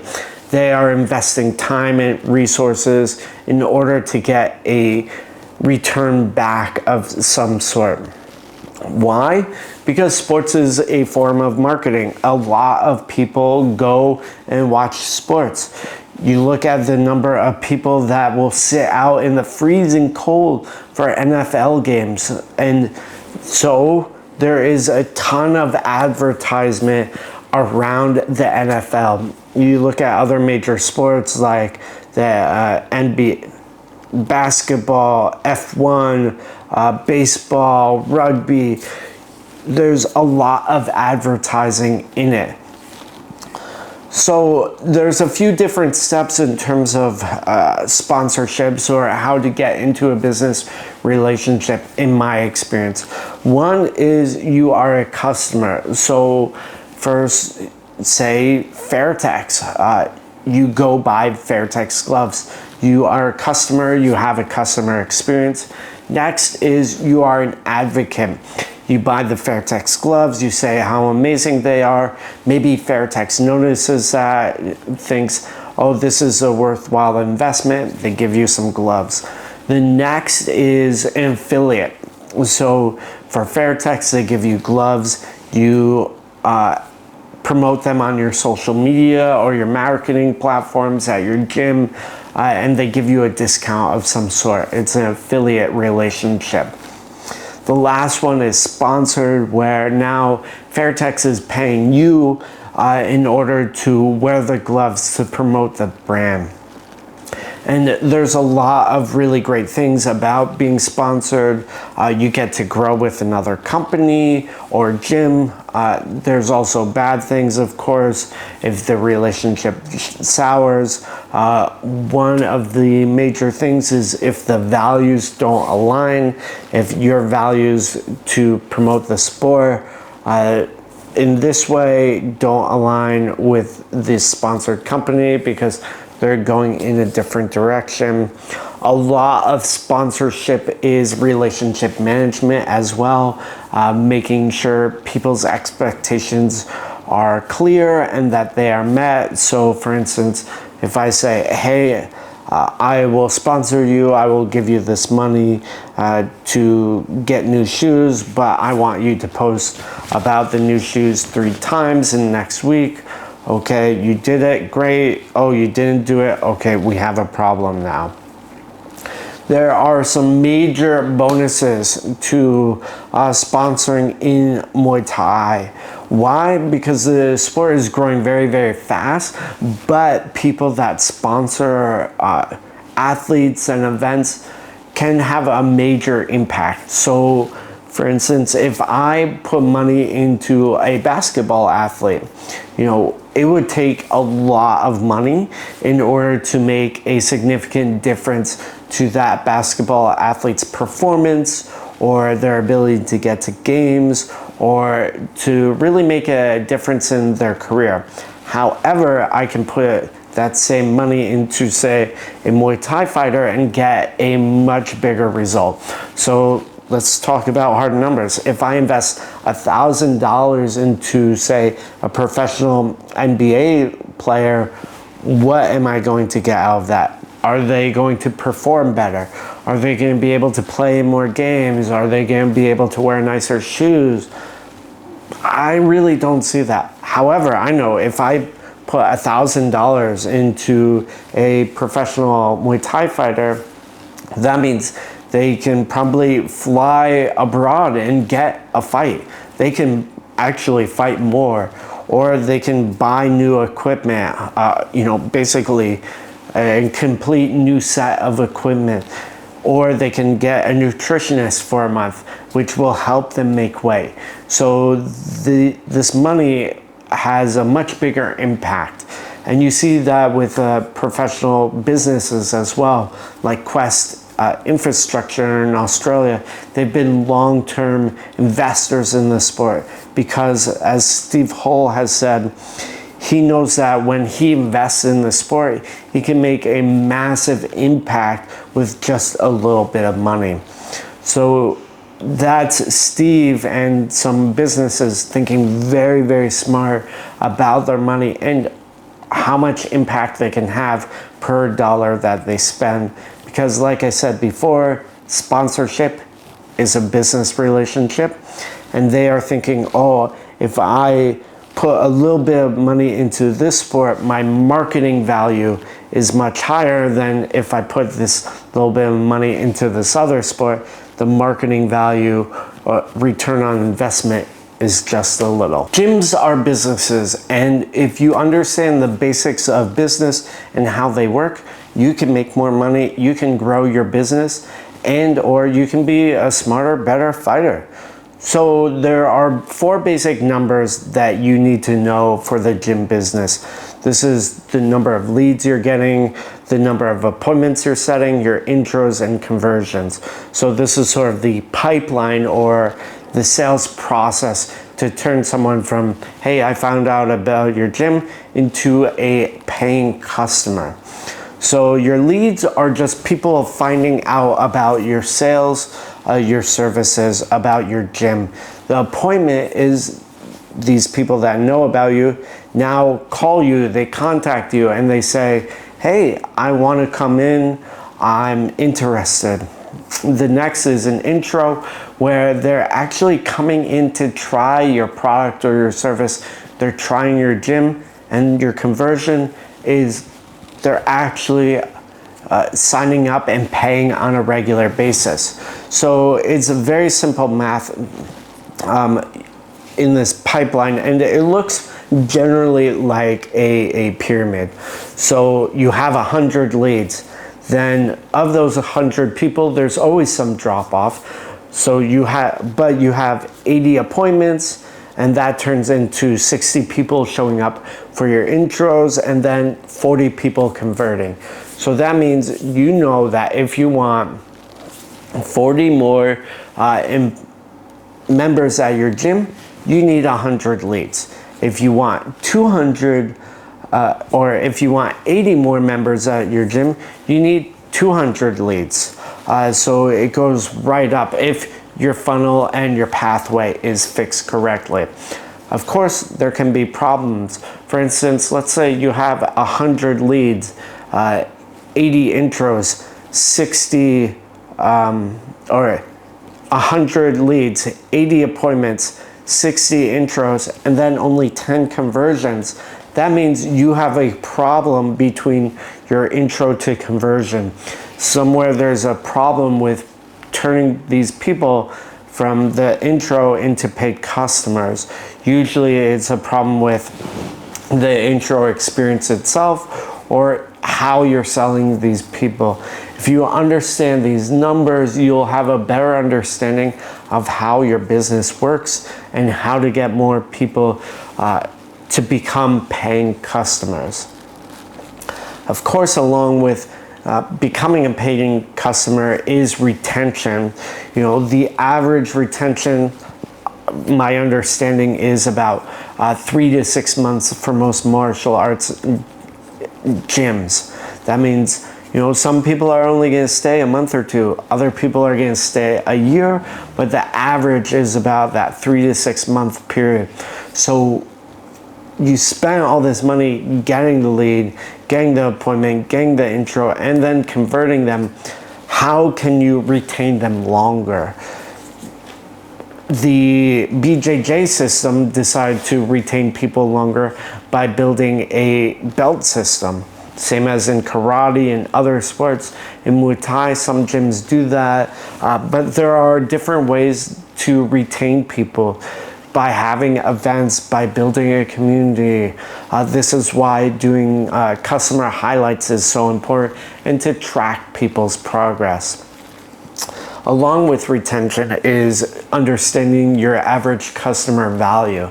So if it costs, $10 per person to get into your gym, and you make $60 off of them because $10 a month, and they stay for 6 months, the customer value is $50. So understanding that, okay, to get $50, I need to spend 10, and then it's taken off at 60, so I get my $50. How can I increase that, or is that a okay level? Understanding these numbers is very, very important for running a business in the sport. So it took me a while to put this entire video together. Thank you so much for taking your time to listen to it. I want to leave you with a couple things. One, Muay Thai is a business. If you understand it, if you understand the business side of things, which means the fighting, the marketing, the sales, the gyms, you're going to have a better career in the sport no matter where you stand. Second is, all this is knowledge, and when you apply that knowledge, you will get a better return. That is my goal. I want to give you more and more value and hopefully get something in return. If you are interested in more information like this, definitely pick up my book, Muay Thai, The Complete Insider's Guide to Training, Fighting, and Business. It is available on Amazon. The last thing is, if you have liked this, or if you're interested in more information about the sport, let me know. This obviously took me some time to put together and edit, but I'm interested in developing more long-term, high-quality content like this for people like you. So again, appreciate everything, and I will talk to you soon.